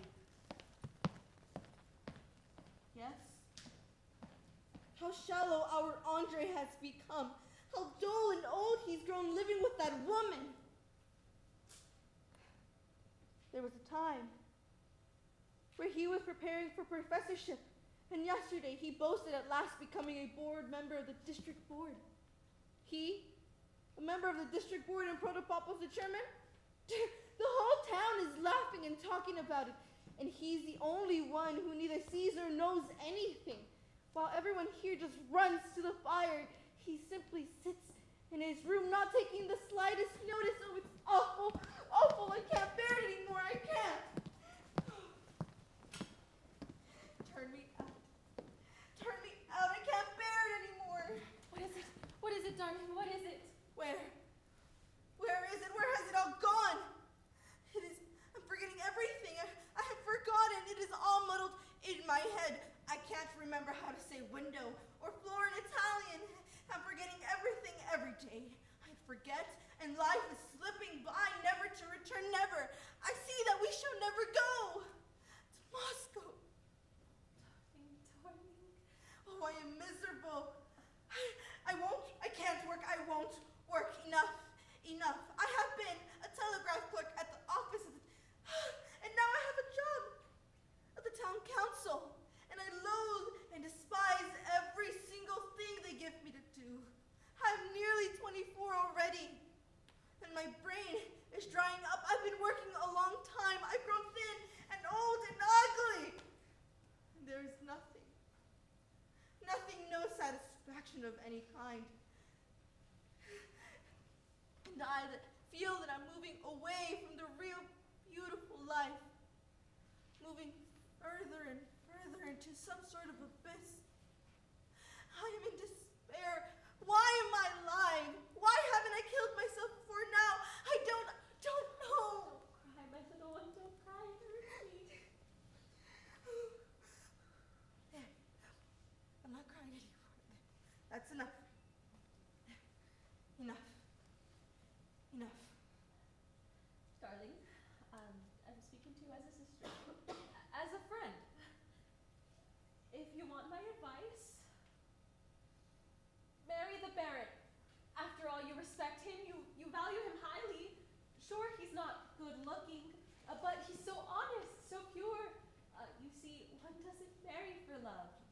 to do one's duty. At least, that's what I think. And I would marry without love. I would marry anyone who would ask me so long as he was a decent man. I'd even marry an old man. I kept thinking that we'd move to Moscow, and there I'd meet my true love. I dreamt of him. I loved him. But it turned out to be just foolishness. Just foolishness. Oh, dear lovely sister, I understand it all.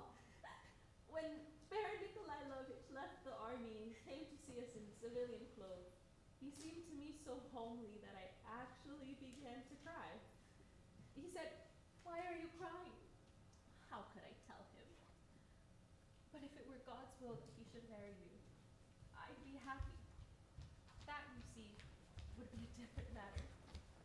Quite different.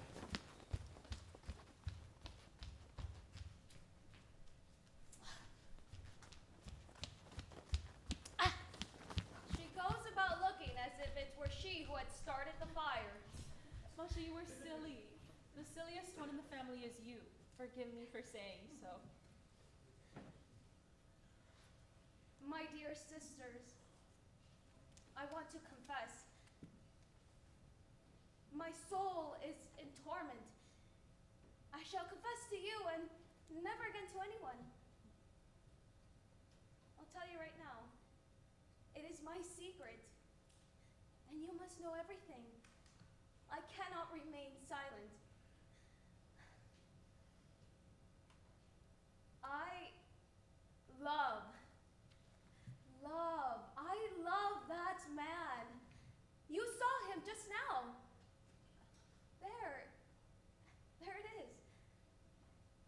In short, I love Vershinin. Stop that. I can't hear you anyway. What am I to do? At first, I thought him strange. Then I felt sorry for him. Then I began to love him. To love everything about him. His voice, his words, his misfortunes, his two little girls. I'm not listening. Whatever silly things you may say, it doesn't matter. I shan't hear them. Oh, Oya. You're the one that's silly.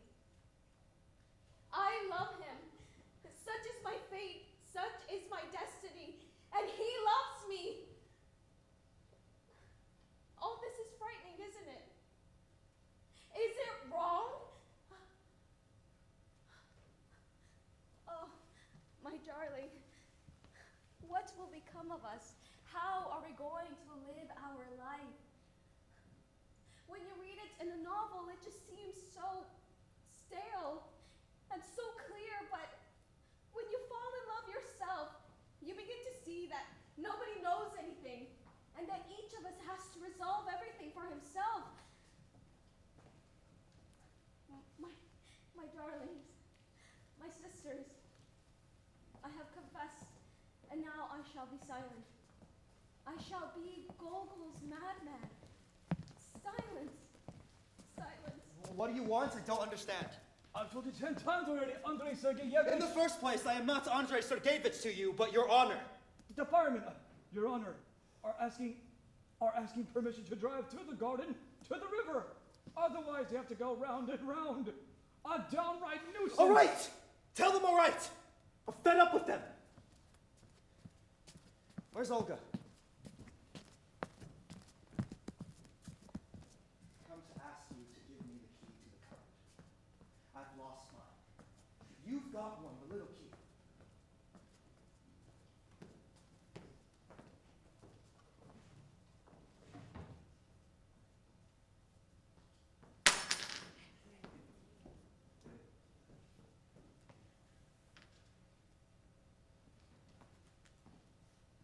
What an enormous fire. It's beginning to die down now. Hang it all. That Therapot made me lose my temper. And I said something stupid to him. Your honor.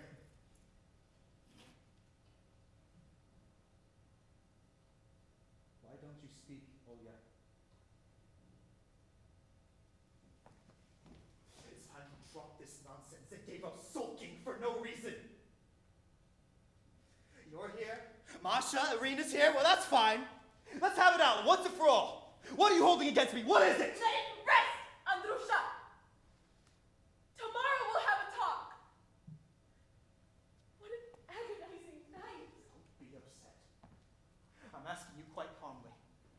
What are you holding against me? Tell me frankly. Tom, Tom, Tom. Ta-da.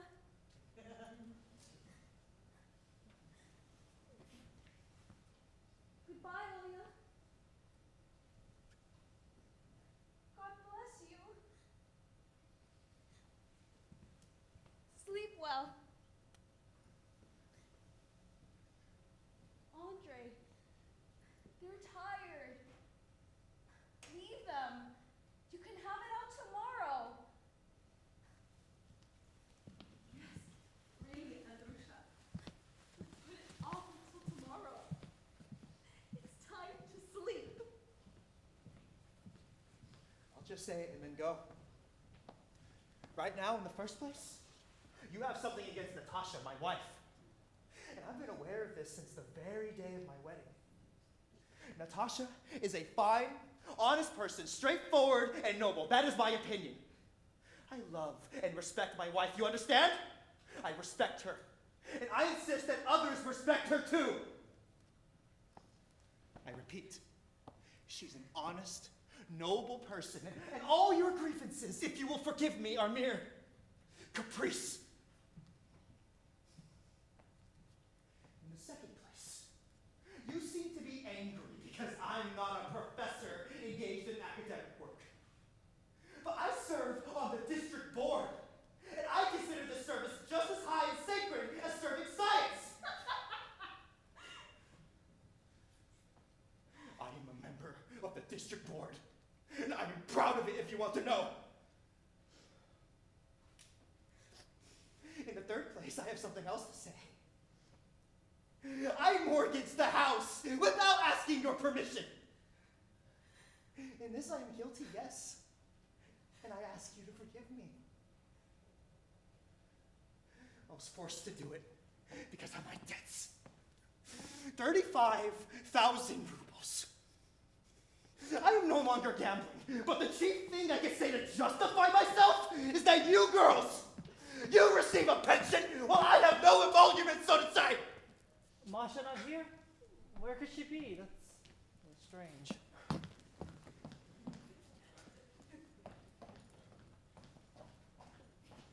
They won't listen.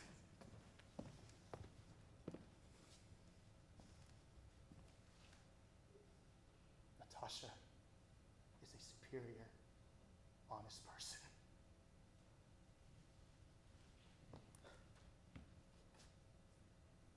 When I married,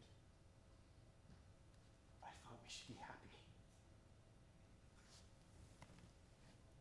All of us. Happy. But my God. My dear sisters. My darling sisters.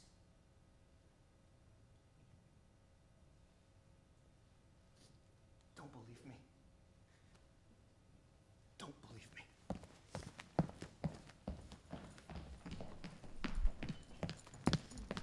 Where's Masha? Isn't she here? What extraordinary business.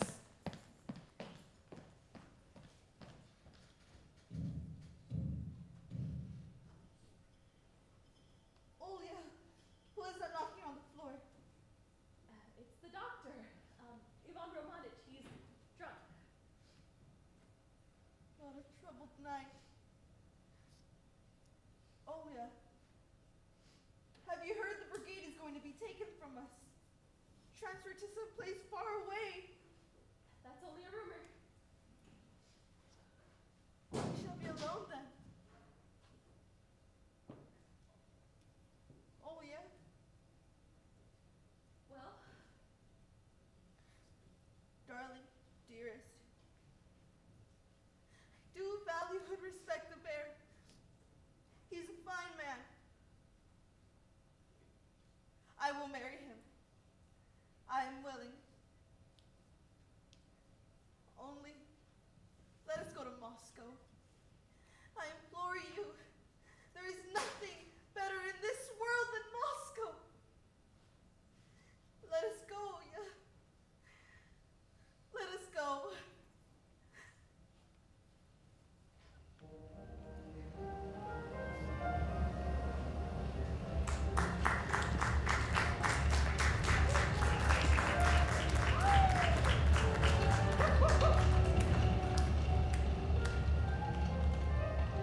again, but goodbye. We shall never see each other again. Who knows? Here I am crying too. Someday we shall run across one another. In 10 or 15 years, perhaps. By then we shall hardly recognize one another. We'll greet each other coldly. Now stand still, once more for the last time. We shall never see each other again. Thank you for everything. For everything. Dude, wait a minute. Please God, may we meet again. But write to us. Be sure to write. Goodbye, trees! Yoo-hoo! Oh, goodbye, Echo. I'm afraid you'll get married there in Poland. Your Polish wife will embrace you and say, Kochani! We have less than an hour. So Leonie's the only one out of the battery going on the barge. We're with rank and file. 3 battery divisions leave today, 3 more tomorrow, and then peace and quiet will descend upon the town. And the most dreadful boredom. Where is Maria Sergeyevna? Masha's in the garden. We'll go say goodbye to her. Goodbye. I must go or I shall begin to cry. It's been splendid living here. This is a souvenir for you. A notebook with a little pencil. We'll go this way to the river.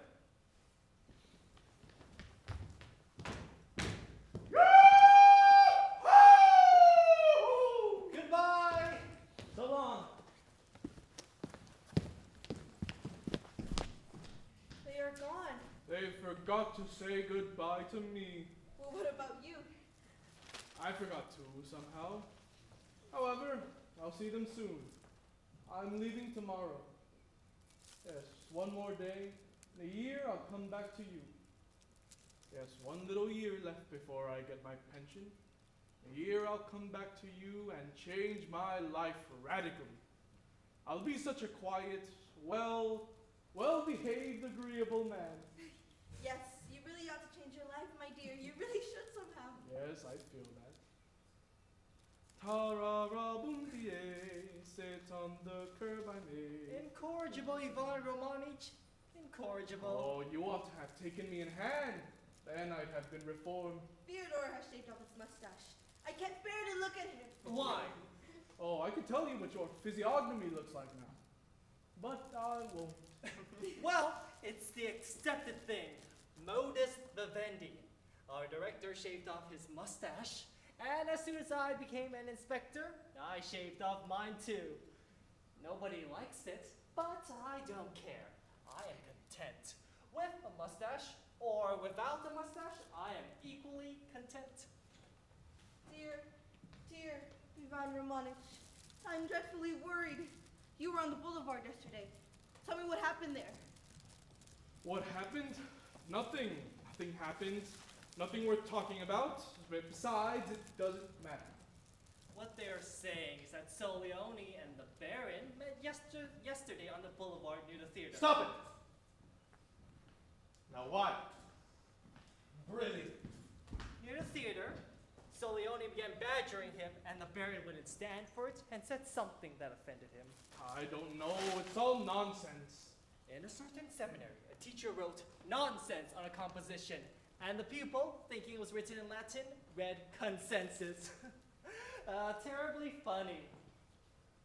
They say that Soleone is in love with Irina and has conceived a hatred for the Baron. That's understandable. Irina is a very pretty girl. She even resembles Masha, the same pensiveness. Only you, Irina, have a gentler disposition, though Masha too has a very fine disposition. I love my Masha. Somehow, everything frightens me today. My things are ready. After dinner, I shall send them off. The Baron and I are getting married tomorrow, and leaving tomorrow for the brickyard. And the day after tomorrow, I shall go to the school and teach. Oh, new life begins. God will help me somehow. When I passed my teacher's examination, I wept for joy, for pure bliss. The cart will soon be here for my things. That's all very well, only it doesn't seem to be quite that serious. Nothing but ideas and none of seriousness. However, I wish you well with all my heart. My dear ones, my darlings, my lovelies, you've gone so far I cannot catch up. Like a bird of passage that has grown old that cannot fly. Fly away, my darlings. Fly away, and God be with you. It was a mistake, Fyodor Ilyich, to shave off your mustache. That'll do. Well, today the military are leaving, and everything will go on again as of old. No matter what they say, Masha is a good, honest woman. I love her very much, and I'm thankful for my fate. Different people have different destinies. Here in the excise office, there's a certain clerk. His name is Kozarov. We went to school together, and he was expelled from the 5th class in high school because he simply could not understand ut consecutivum. Now he lives in great poverty. He's ill, and whenever we meet, I say to him, "Greetings, ut consecutivum." Yes, he says, exactly. Ut consecutivum. And then he coughs. And here I've been, lucky all my life. I'm happy. I've even been awarded the Order of Stanislav, 2nd degree, and now I am teaching others that ut consecutivum. Of course, I'm a clever man, cleverer than a great many other people, but happiness does not consist in that.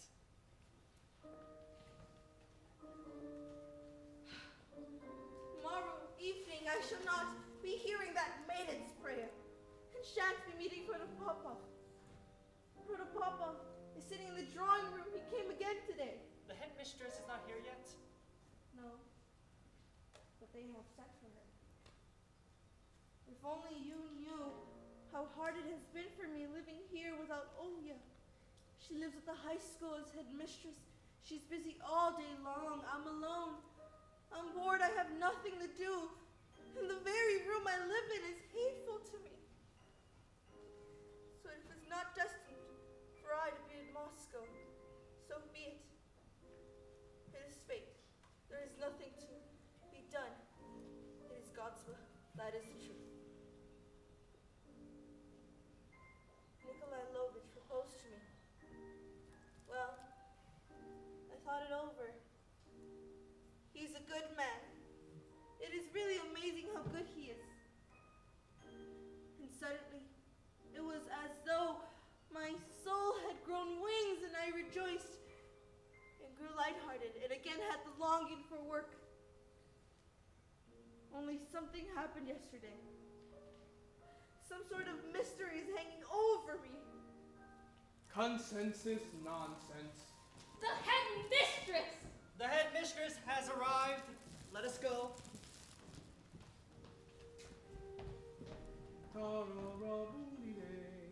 Sits on the curb I made. There he sits. Just sits. What? Nothing. Did you love my mother? Very much so. And did she love you? That I no longer remember. Is my man here? That's where our cook Marov used to speak of her policeman. My man. Is my man here? Not yet. When you have to take your happiness and snatches and bits and then lose it as I am losing it, you gradually coarsen, grow bitter. I am seething here inside. Look at Andre, our little brother. All our hopes vanished. Thousands of people raised the bell, and a great deal of money and efforts were expended. And suddenly, it shattered and fell, all at once, without rhyme or reason. That's how it was with Andre. And when will they finally quiet down in the house?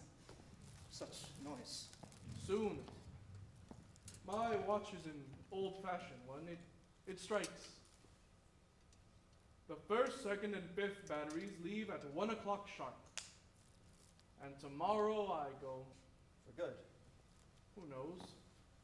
Perhaps I'll come back in a year, but we'll see. It doesn't matter. The town will be empty, as if covered with a hood. Something happened yesterday near the theater. Everyone is talking about it, but I don't know what it was. Nothing. Foolishness. Soleone began picking on the Baron, and the Baron got offended and insulted him, and it finally got to the point where Soleone had to challenge him to a duel. It's probably time now. At 12:30 in the Crown Forest, the one we can see from here on the other side of the river. Piff-paff. Soleone imagines he is Lermontov. He even writes verses. A joke's a joke, but this is the third duel for him. For whom? Soleone. And for the Baron? What about the Baron? My thoughts are in a tangle. All the same, I tell you, it shouldn't be allowed. He might wound the Baron or even kill him. The Baron is a good fellow, but one Baron more or less, let them. It doesn't matter. Yo-ho! You can wait. That Skvortsov the second. He's on a boat. In my opinion, to take part in a duel or to be present at one, even in the capacity of a doctor, is simply immoral. It only seems so. Remember, we are not here. We do not exist. There is nothing that exists. And it really doesn't matter. Talk.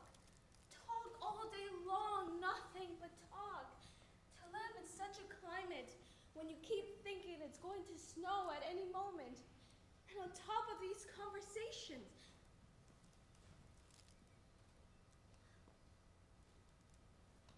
I'm not going in that house. I cannot go in there.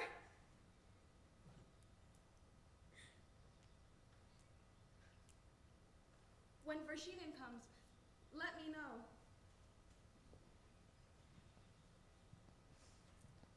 The birds of passage are in flight already.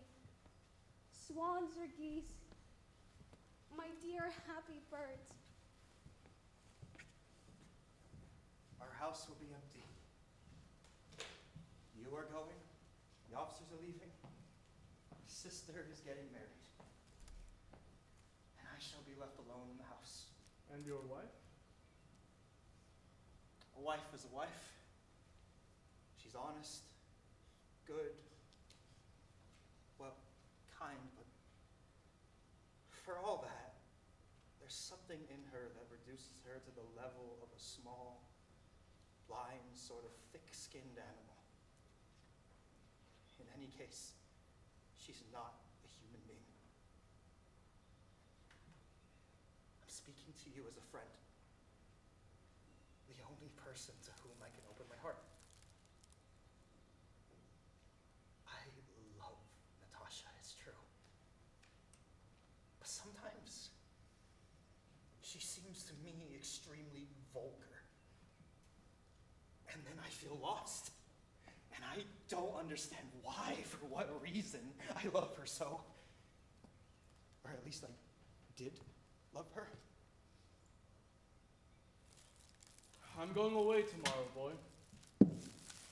So let this be my advice to you. Put on your hat. Take up a walking stick and, be off. Leave. Walk out and never turn back. And the farther you go, the better. Doctor, it's time. 12:30. In a minute. Fed up with a lot of you. Somebody asked for me, Andryusha. Say I'll be back presently. He no sooner cried a laugh than the bear was on his back. Why are you quacking, old man? Come on. How do you feel? Oh, like a pig in clover. The old man upsets himself needlessly. I shall indulge myself a bit. I'll simply shoot him like a snipe. I used up a whole bottle today, but they still smell. My hands smell like a corpse. Yes. Remember the poem. And he, rebellious, seeks the storm, as if in storms lay peace. Yes, he no sooner cried alack than the bear was on his back.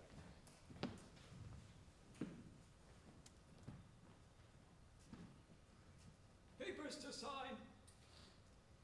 Leave me alone. Leave me alone, I beg of you.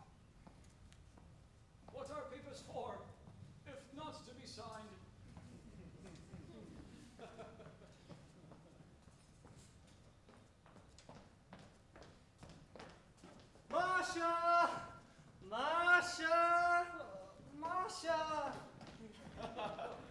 He seems to be the only man in town who's glad the officers are leaving.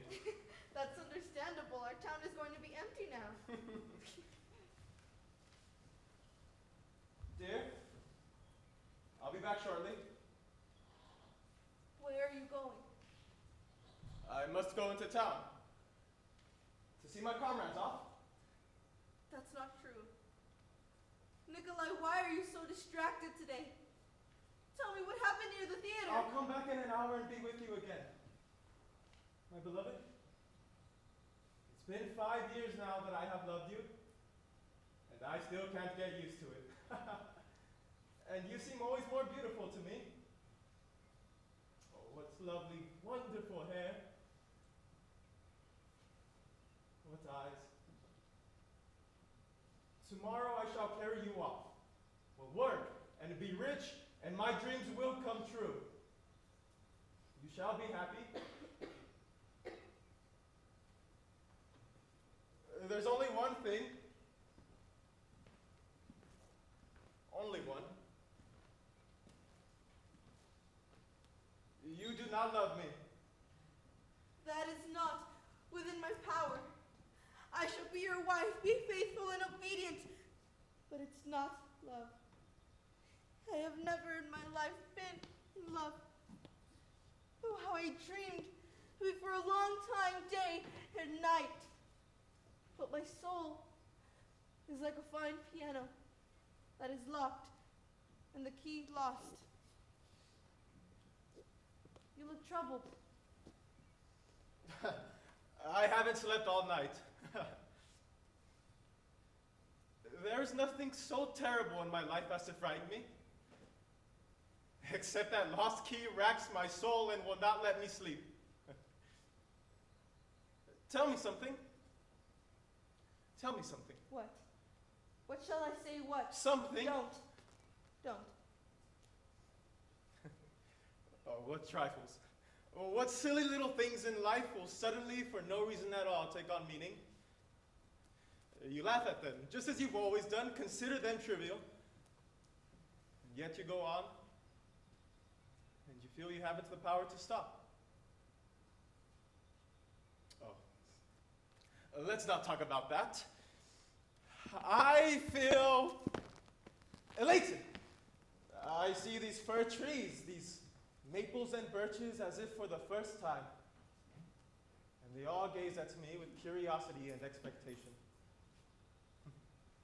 Oh, what's beautiful trees, and in fact how beautiful life ought to be with them. I must go. It's time.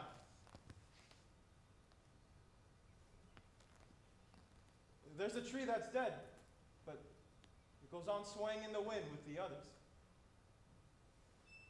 So it seems to me that if I die,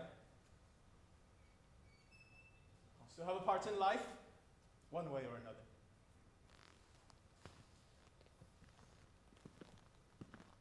Goodbye, my darling.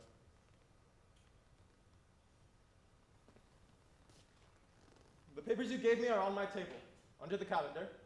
I'm coming with you. No. No. Irina. What?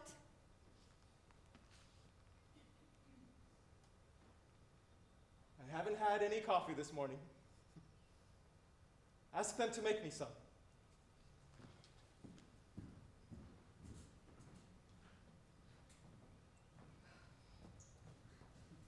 Andrei Sergeyevich, the papers aren't mine. You know, they're official papers. I didn't make them up.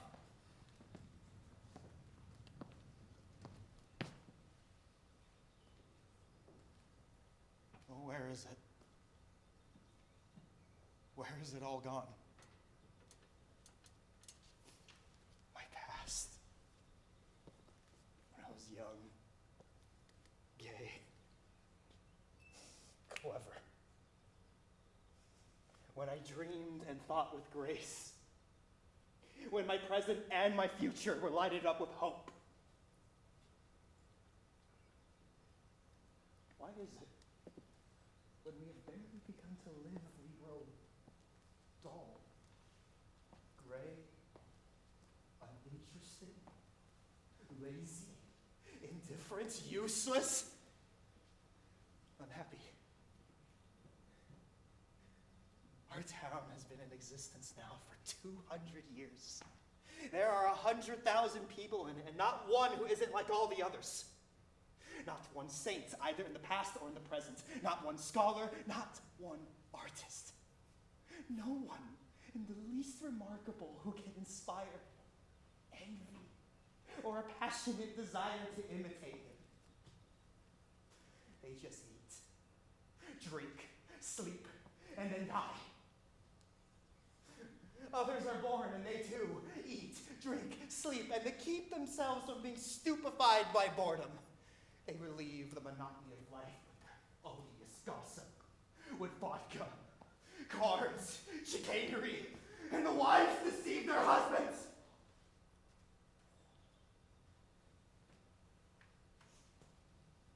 While the husbands lie and pretend not to see or hear anything. And an overwhelmingly vulgar influence weighs on the children.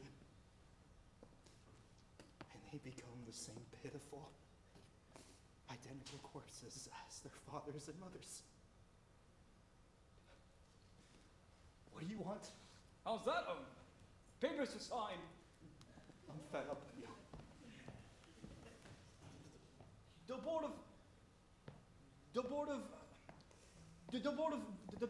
of municipal treasury was saying just now. It seems in Petersburg this winter they had 200 degrees of frost. The present is loathsome.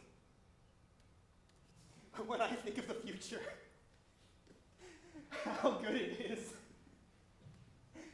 I begin to feel so lighthearted, so free. And in the distance, a light begins to dawn. I see freedom. I see how I and my children will be liberated from idleness, from kvass, from goose with cabbage, from after-dinner naps, from base parasitism. My dear sisters, my wonderful sisters. Masha, my sister. 2,000 people were frozen. It seems they say everyone was terrified. It was either Petersburg or Moscow. I don't remember. Who's talking so loud out there? Is that you, Andrusha? Yo, wake up, Sofochka! Il ne faut pas faire de bruit! La Sophie est dormie déjà! Oh, c'est un nous. If you want to talk, give the baby carriage to someone else to wheel. Farapont, take the carriage from your master. Yes, miss. I'm talking quietly. Bobby, little mischief, naughty Bobby. Very well.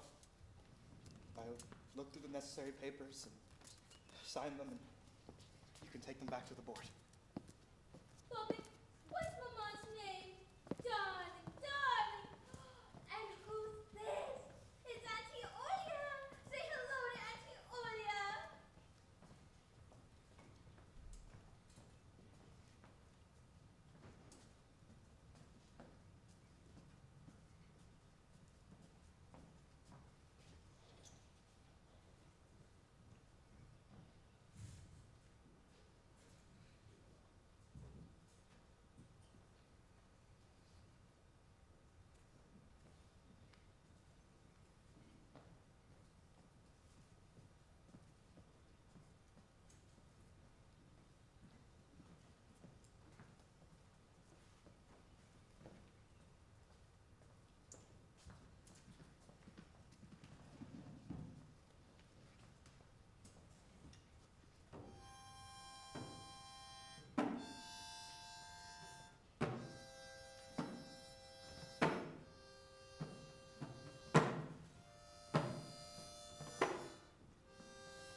things. You don't go around playing like that if you're well fed.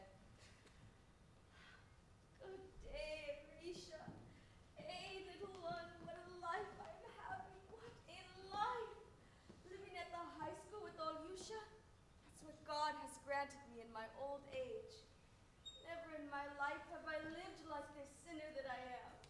A big government apartment, a whole room to myself, my own bed, all a government expense, and lie awake at night. Oh, Lord, Mother of God, there's not a happier person in the world. We shall be leaving directly, Olga Sergeyevna. Time to be off. I wish you everything. Everything. Where is Maria Sergeyevna? She's somewhere in the garden. I'll go look for her. Please be so kind. I must hurry. I'll go with her too. Mashenka. Ooh. Masha. All things come to an end. Here we are parting. The town gave us a sort of lunch today. We had champagne. The mayor made a speech. I ate and listened. But in my heart, I was here with you. I've grown attached to you. Shall we meet again someday? Probably not. My wife and the two little girls will remain here for another month or two. Please, if anything happens or they need anything. Yes, of course you needn't worry. By tomorrow there won't be a single officer or soldier in town. It'll all be a memory, and for us, of course, a new life will begin. Nothing ever happens the way we want it to. I didn't want to be a headmistress, and yet I became one. It means we are not going to be in Moscow. Well, thank you for everything. And forgive me if anything was not quite. I've talked too much, far too much. Forgive me for that too. And don't think badly of me. Oh, why doesn't Masha come? What more can I say to you in parting? What can I philosophize about? Life is hard. It presents itself to many of us as desolate and hopeless. And yet one must admit that it keeps getting clearer and easier. And the day is not far off when it will be wholly bright. Time for me to go. It's time. Formerly, mankind was occupied with wars, filling its entire existence with campaigns and invasions, conquests. But now all that has become obsolete, leaving behind a great void with nothing to fill it. Oh, humanity is passionately seeking something, and of course we'll find it. Oh, if only it could come soon! If, don't you know, you add culture to the love of work, and the love of work to culture. I must go, really. Here she comes.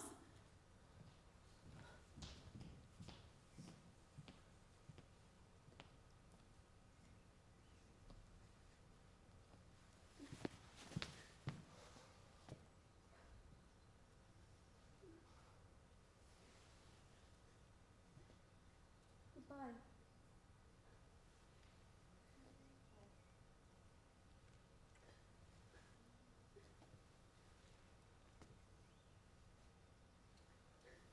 Come, come. Write to me. Don't forget. Oh, let me go. It's time. Olya Sergeyevna, take her now. I must go. I am late.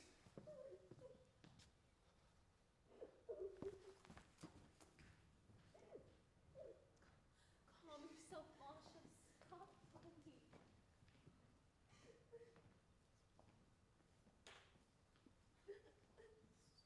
Never mind. Let her cry. Let her. My good Masha. My kind Masha. You are my wife, and I am happy no matter what. I don't complain. I make not a single reproach. Olga, here's my witness. We'll begin again to live as we used to, and I won't say a single word to you nor make any illusion. A green oak. By Cursicio. I'm going out of my mind.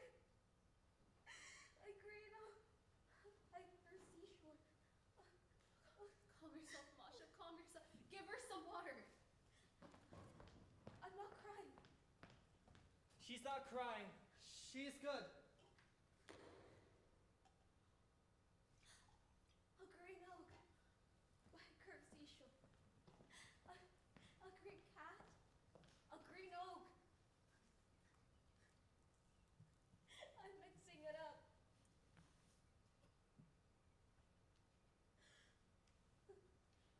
My life is a failure. I want nothing now. I'll be calm in a moment. It doesn't matter. Why do those words keep running through my head? What does it mean by a curved seashore? Oh, calm yourself, Asha. That's a good girl. Let's go inside. I'm not going in there. I'm not going in that house. Don't go. Let us sit together. Even if we don't talk, you know I'm going away tomorrow. Yesterday, I took this bearded mustache away from a boy in the 3rd grade. I look like the German teacher, don't I? You really do look like you're German. Yes. Very much like him. What? Her papa can sit with the Fochka. And I'm just a gay, little Bobik. So much bother with children. You're going away tomorrow, Arena. Such a pity. Stay at least another week. Oh, you frighten me. I've grown so used to you. Do you think parting from you will be easy for me? I'll have Andre and his violin moved into your room. He can saw away in there. And we'll put Sofochka in his room. Oh, marvelous, wonderful child. What an adorable little girl. Today she looked at me with such eyes and said, Mama. A fine child. That's true. So tomorrow I shall be all alone here. First off, I'll have that avenue of fir trees cut down. And then that maple, it's so unsightly in the evening. Oh, my dear, that sash, it doesn't suit you. It's not good taste. You need something a little brighter. And I'll have flowers planted everywhere! Flowers, flowers! And it will be fragrant! What's a fork doing here on the bench? What's a fork doing here on the bench? I'd like to know! But that, I thought... Hold your tongue.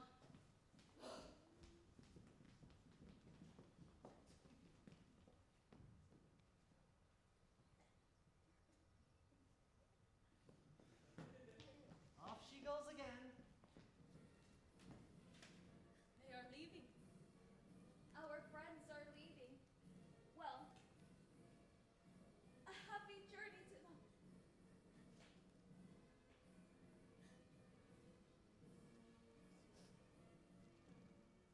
We must go home.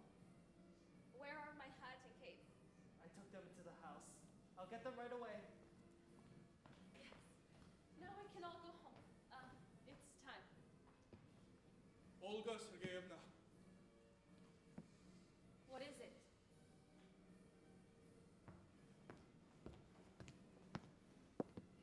What is it? nothing. I don't know how to tell you.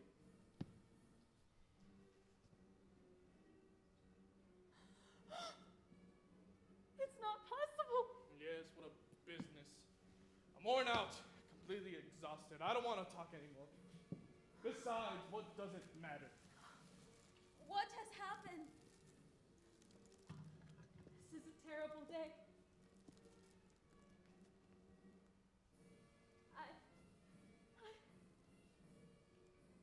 I don't know how to tell you, my darling. What is it? Tell me quickly, for God's sake, what is it? The Baron has just been killed in a duel. Ah! I knew it! I knew it! I'm worn out. Let them cry. Ta-ra-ra, boom-dee, sits on the curve I made. As if it mattered. Oh, listen to that music. They are leaving us. One is gone for good, forever. We are left to begin our life over again. We must live. We must live. The time will come when everyone will know what this is for, why there is all this suffering, and there will be no mysteries. But in the meanwhile, we must live, we must work, only work. Tomorrow I shall go to school alone and teach, and give my whole life to those who need it. It is autumn.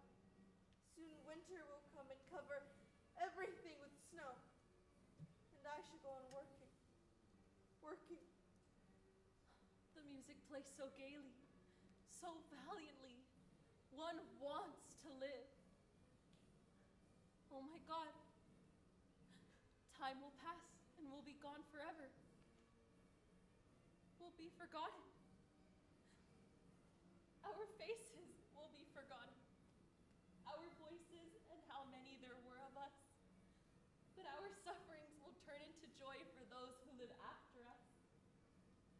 Happiness and peace will come to this earth, and then they will remember kindly and bless those who are living now. Oh, my dear sisters, our lives are not over yet. We shall live. Music is so gay, so joyous. It seems as if just for a little more and we shall know why we live, why we suffer. Oh, if only we knew. If only we knew. Sit on the tomb today. It doesn't matter. It doesn't matter. If we only knew. If we only knew.